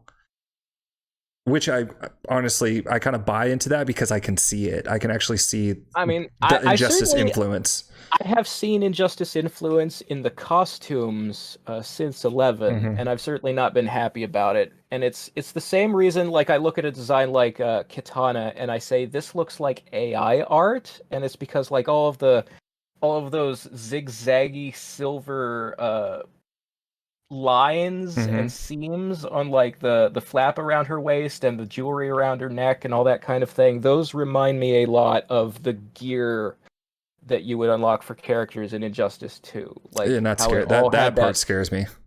that really, like, generic suit of Iron Man-ish armor look that everybody's outfit pieces had, and I see elements of that in some of the characters, like particularly Kitana and Melina. Right. And that's a turnoff for me, but I'm just sort of writing that off as going, well, hopefully, they'll have classic alt skins and I can play those instead, which is also how I got myself through playing MK11, because I really don't like most of the primary costumes in that game, and I would just, find a character who had a really nice classic skin, or like Liu Kang has his story mode outfits for, like, a live Liu Kang look like a version of the MK2 pants. So it's not a retro skin, but it looks like a retro skin. Right. I was fucking around about the back to block thing, right? That's not that was not my actual answer.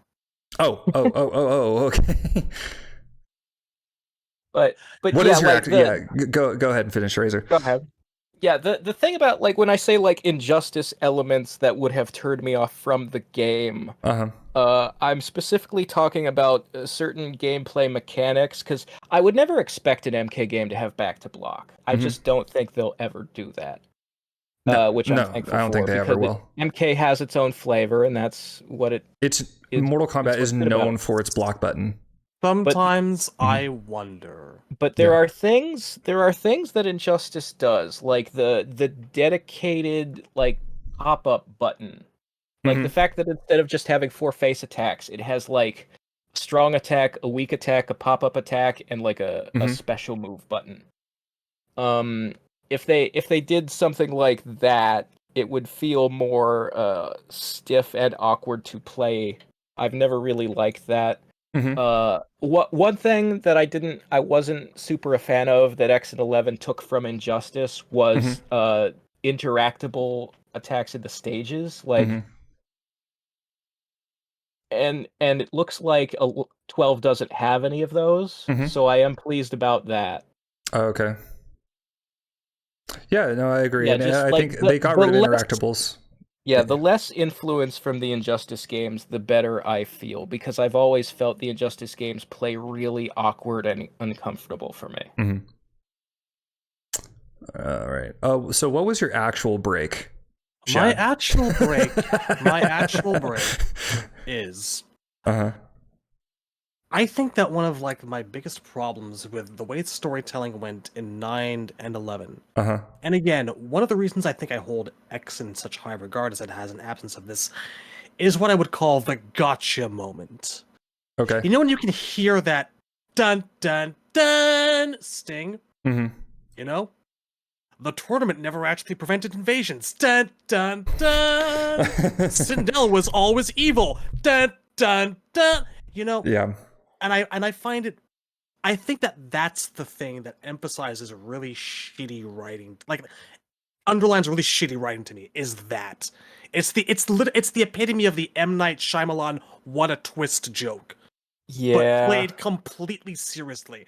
Mhm. And that is the thing that I can't stand. You know, I would actually, if you had managed somehow to organically tell me in MK11 that this timeline's version of Sindel was evil rather than trying to play it off like it was a big revelation to Kitana Mhm. and always had been, Mhm.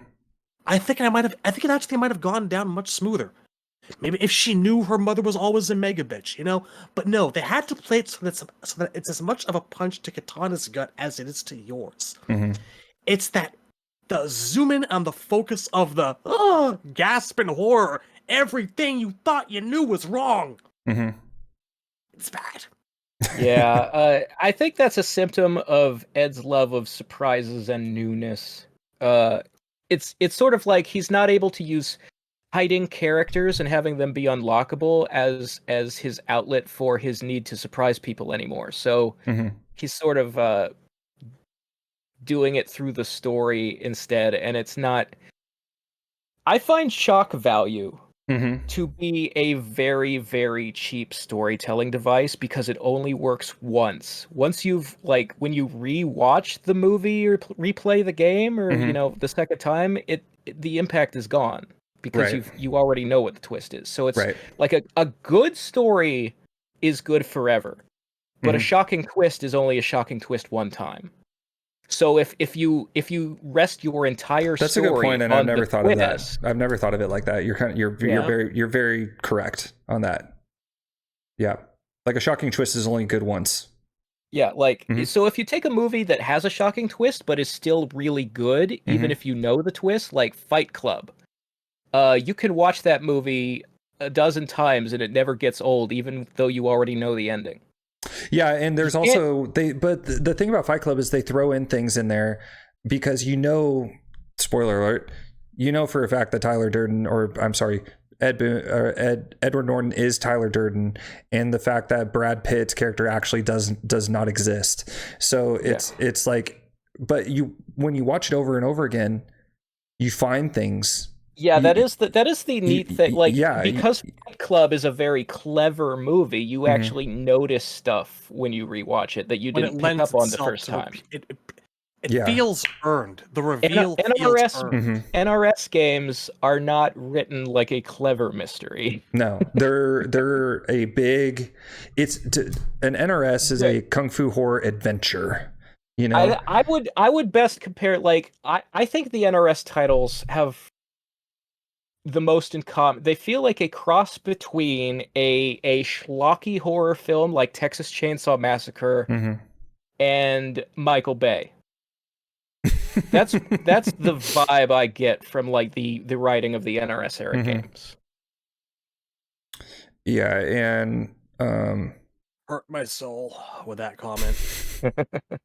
you're like, oh shoot, and yeah, no, I agree with you. I don't like the big reveal or the clever twist at the end. You know, I like things to lead up to a big climactic ending.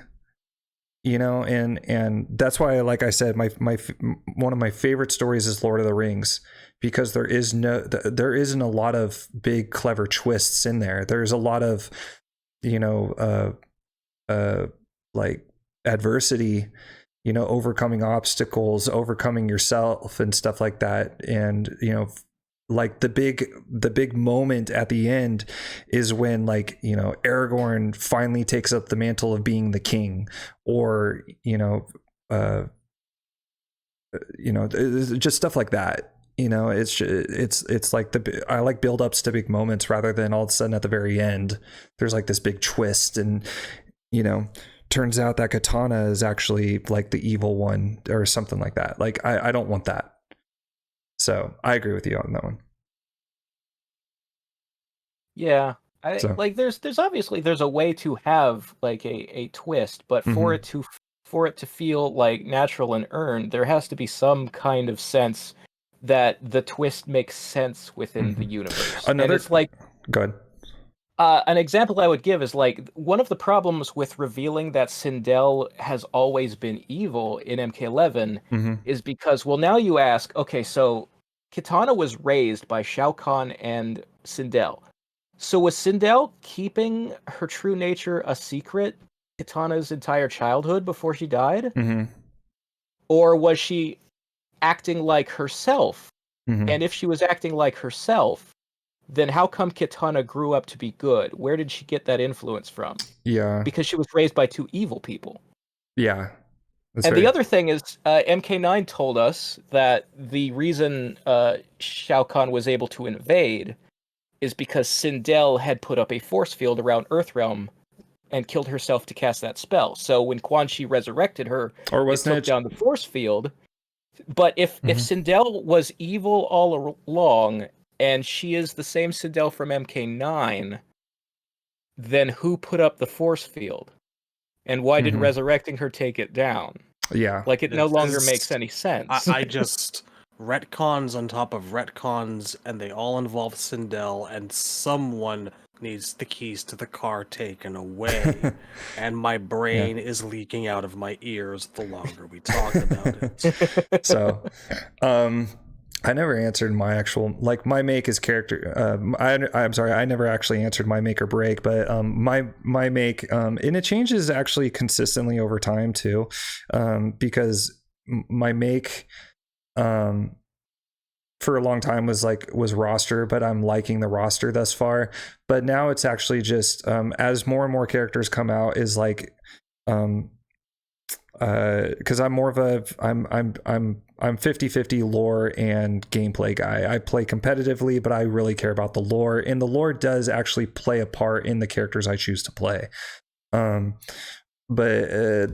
for me, the make is character expression and movement, is a big deal to me, and it's becoming more and movement's becoming more and more of a big deal as I play Street Fighter 6 even more, and Project L is just revealed, or more Project L was just revealed, and I'm seeing all these like movements, and movement has actually been like, you know, something of a criticism.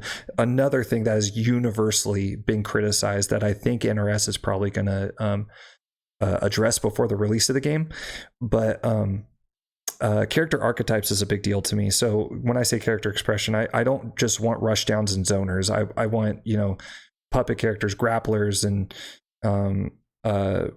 what else is there? Like, you know, just a whole bunch of different character archetypes. And so far, just the fact that Kenshi and Johnny Cage and their unique mechanics exist kind of opens that door, and it makes me be like, okay, what's next? Give me more of this. You guys are doing good. Keep it up. The break really fast used to be, and it kind of still is crossplay, and the ability to play with your friends. So crossplay, I hope, because it's a AAA title, there's no reason why. Yeah. There's literally, I think there's no reason. Crossplay is definitely a concern I have because I'm going to be on PC. So, and we certainly want to be able to play with each other on the channel and that kind of thing. See, I'm buying There it. I'm is- getting a PS5. So crossplay used to be that, but for everybody else who's going to be playing on PC, because I used to before I got the budget to get a PS5, was like, okay, I have to have crossplay, because if you go to the gameplay portion of the Nethercast Discord, half of the people are playing on PC, the other half are playing on PS5. So yeah, it's a big deal. There's from my time in the gaming business, crossplay is generally expected. People like want it. Especially now. It is also, it's also still, you'd be surprised, it's kind of still kind of a science in development. I was going to say, because that's one thing in the past Nethercast Shredcast episodes, I've actually said, hey, if somebody who works in game development knows this answer, please let me know. And the thing is like, okay, Q-Lock is developing Mortal Kombat for PC, NRS is developing it for PS5 or for consoles. So is that the problem, or what is the problem? Because Street Fighter 6 has no problem with crossplay. So what's the problem here? You know, like, why there are What is the There are problem? multiple factors. Okay. And I mean like pages on pages of them. Hmm. Like I'm all ears. I want to hear this. in order for a game to actually be like crossplay compatible, Hmm. first off, you have like a series of set compliance rules for each platform. Okay. And let's take the most basic one. Sony does not want you shilling Microsoft products Hmm. on their console. Right. Vice versa. When you play a game on your Sony system, Hmm. Sony do not want you to see Microsoft imagery. Period. The Hmm. shapes of controllers, the names of their buttons. You're Okay. expected to display the other player's name with like a generic controller, this Okay. or that. Like that's the start of it. That's Okay. the very start of it. Then you start getting into like sales logistics because then maybe company A wants to know how much this is being sold for, this Hmm. DLC product, because they have to be entitled to a certain percentage of this, which is more than that company. Da da da da da da da da da. Hmm. What it is it comes down to a lot of it legally, a pissing war between like who gets to like who gets what, what's share of what. Hmm. And when you get PC involved, it gets a little bit more complicated too, because then you have to have like icons that like depict generic PC monitors and shit. Hmm. It's pretty involved, it's pretty complex. It's not as simple as make the game go on all platforms. There's Hmm. just a lot of logistics and ugly shit, and a lot of planning and forethought is needed, Hmm. I'd say, when the game is first in development. And it's like I said, it's a science that like is still, it's probably better now than where it was when I left gaming about 2 years ago. Hmm. There's probably a bit of a better handle on things, but like PC was still considered kind of a hurdle at that point. Okay. So I'm just saying, there's a mountain of potential issues why crossplay might not be included for your game of choice for the platform that you're hoping for. Hmm. A lot of things. Well, I find it interesting that when the website for MK1 first launched, there was a line in the Q&A about how crossplay would not be in the game at launch, but that they were, would work on trying to add it That is, later. And then like yeah. almost immediately that part of the Q&A was removed from the page. Hmm. Which tells me that it's definitely something they're aware of and concerned about. So I wouldn't be surprised if they put a lot of effort into trying to add it in the same way that MKX had been released, and then they spent a lot of money and time and effort to add rollback netcode to MKX after it Hmm. was already out Right. and patch that in. Yeah, it's very interesting. So, So I think NRS is acutely aware of what the industry standards for online play are at any mhm. given time, and even if they can't make it possible at launch, they will do whatever they can to get something like up to snuff during the patch period. Mhm. The trying to keep the game alive with DLC and stuff like that. Right. Right. I mean, I didn't even fucking bring up the entire notion of like how you can't display Xbox usernames Mhm. on Sony consoles and vice versa. That it's preferable if you go through like a shell and like show your Warner Brothers account ID name instead. Seriously, it's Mhm. it's a logistical hellscape. Yeah. So, I mean, what's really funny is if you play Street Fighter 6, it's like most of the people you play against there, and I put it on like cross-platform because you can turn it off if you want to. Like, not like literally like maybe 7 out of 10 of the people I play against are always PC. Oh, So, that's actually a requirement. You mhm. have to be able to turn it the fuck off. Yeah. You can't like have it on by default and have no option to. Mhm. Companies, Nintendo and Microsoft, require this, if I'm not mistaken. Right.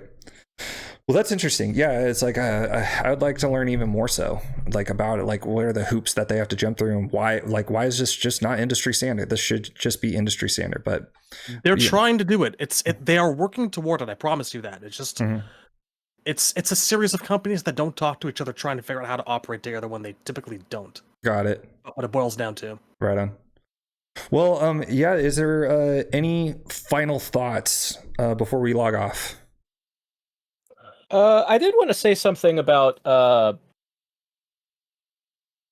I suppose it would be very easy to get the impression, because you had said that you really like newness, and that's why you're sort of open to a new timeline and a complete start over from the story. I don't want to give the impression that I'm not against quote unquote newness, because it could. You could certainly say that if you were to make a sequel to a game, then anything that happens to the characters is new. So if we were still getting games set in the old timeline, then I would have like the version of Sub-Zero I like, but new things would be happening to him, and I would be enjoying that, because what I like is to see characters that I am invested in move forward and be taken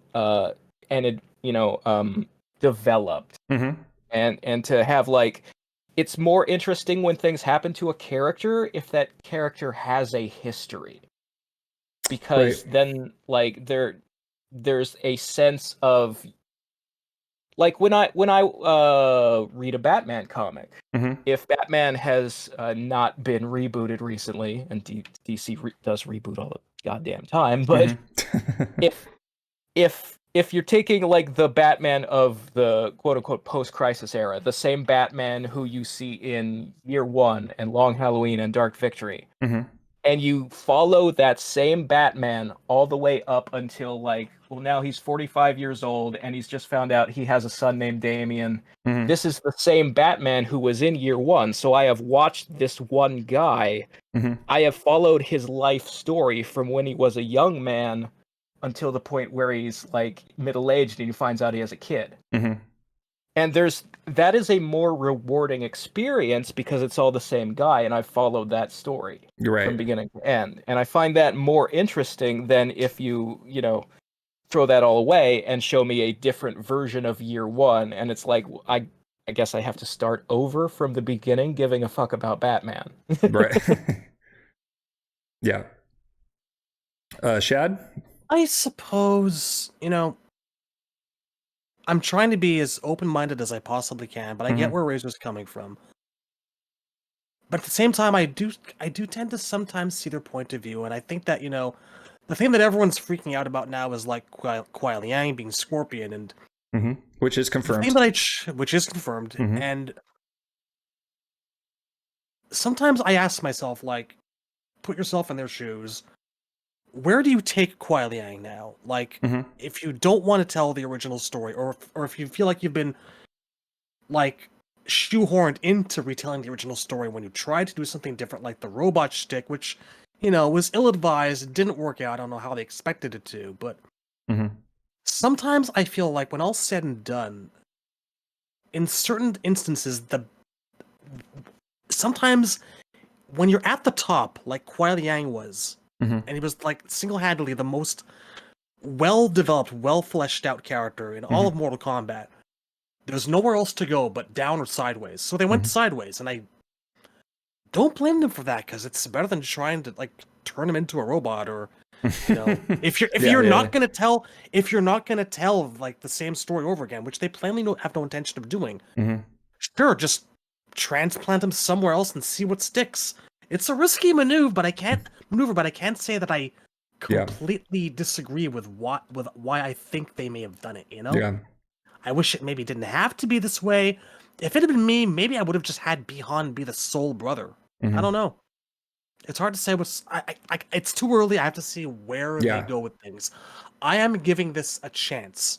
I mean, it does raise the question of where is Hanzo Hazashi, and why did Liu Kang? That is a very common talking that point. Particular change. Yeah, that is the question. That's been the question that's been on my mind for like a good month now.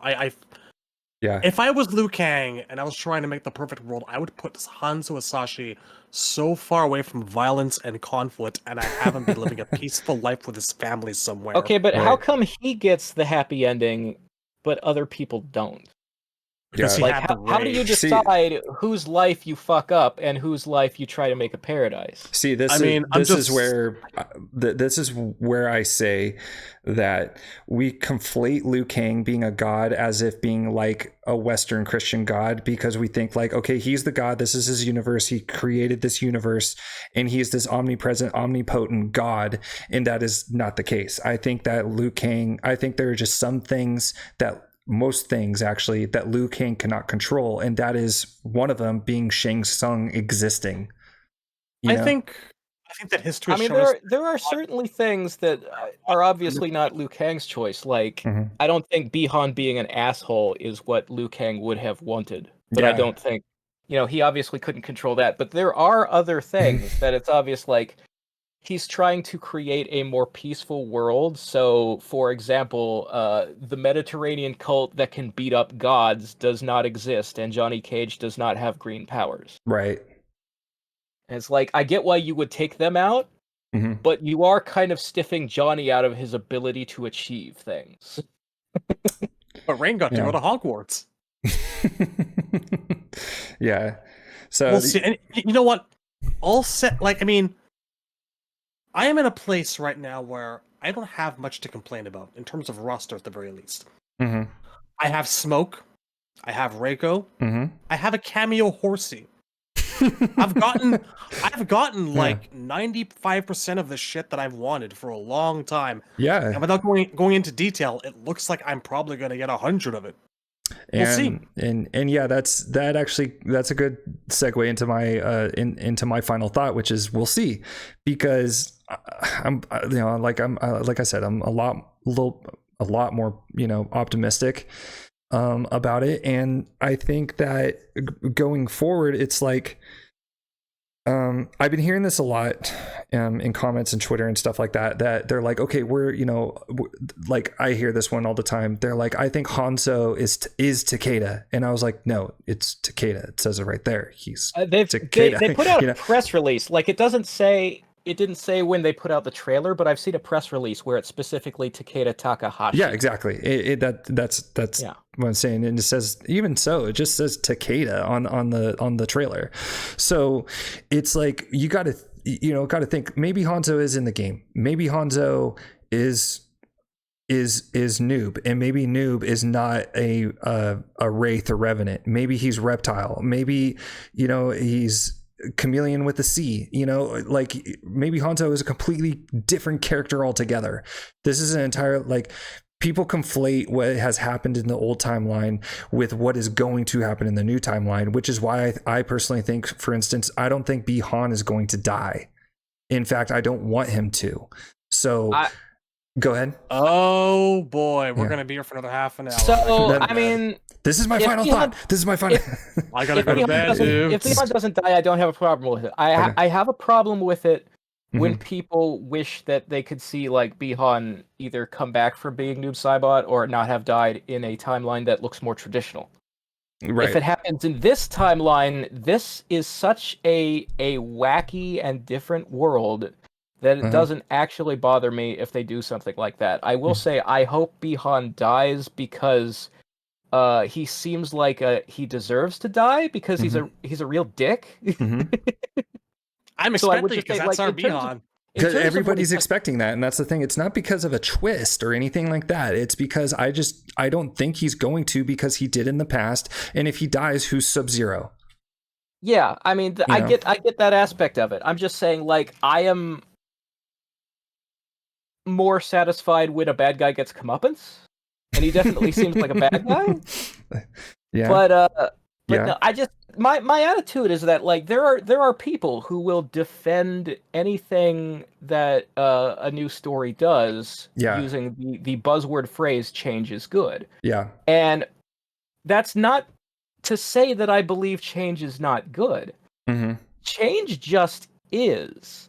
Whether or not a change is good depends on the individual change, and I think it's very simple-minded to say all of something is good or all of something is bad. I think you should judge each individual change. I agree. So like if Hanzo Hazashi turns out to be someone else, maybe it will make sense. If Hanzo Hazashi is Reptile, I'm gonna be like, that seems weird. Why? But but yeah, it's like I'll judge it make it based make on how it's sense. presented. Yeah, just be logical about your storytelling. That's all I ask. Yeah. If it feels arbitrary and different just to be shocking, then that's pretty cheap. Because that's the exact thing that I said that I don't want any part of. Yeah. Like a good example for me is in Deadly Alliance. I was playing through Deadly Alliance, and when it got to the Lee May section, I was sitting there thinking to myself, I'm like, how the hell does Lee May know Baji Quan or this ancient Chinese martial art fighting style, and she's in Outworld? Oh, it's because, and it says, then it goes on to say, and even if it's just in text, because everything was in text at that game, even then, because Bo Raicho went to Earthrealm, learned these martial arts, and then brought it back and taught it to Lee May. I was like, well, freaking thank you. There you go. That's a logical reason and totally makes sense as to why she would know that. And I just hope that they kind of take that same approach. For instance, I want to know how does Sub-Zero get his ice powers? Is it passed down through his father? How does Scorpion get his hellfire powers? It's like, just explain it. Even if it's I'm not asking for a lazy way, but even if it is in kind of a lazy way, like maybe it's passed down through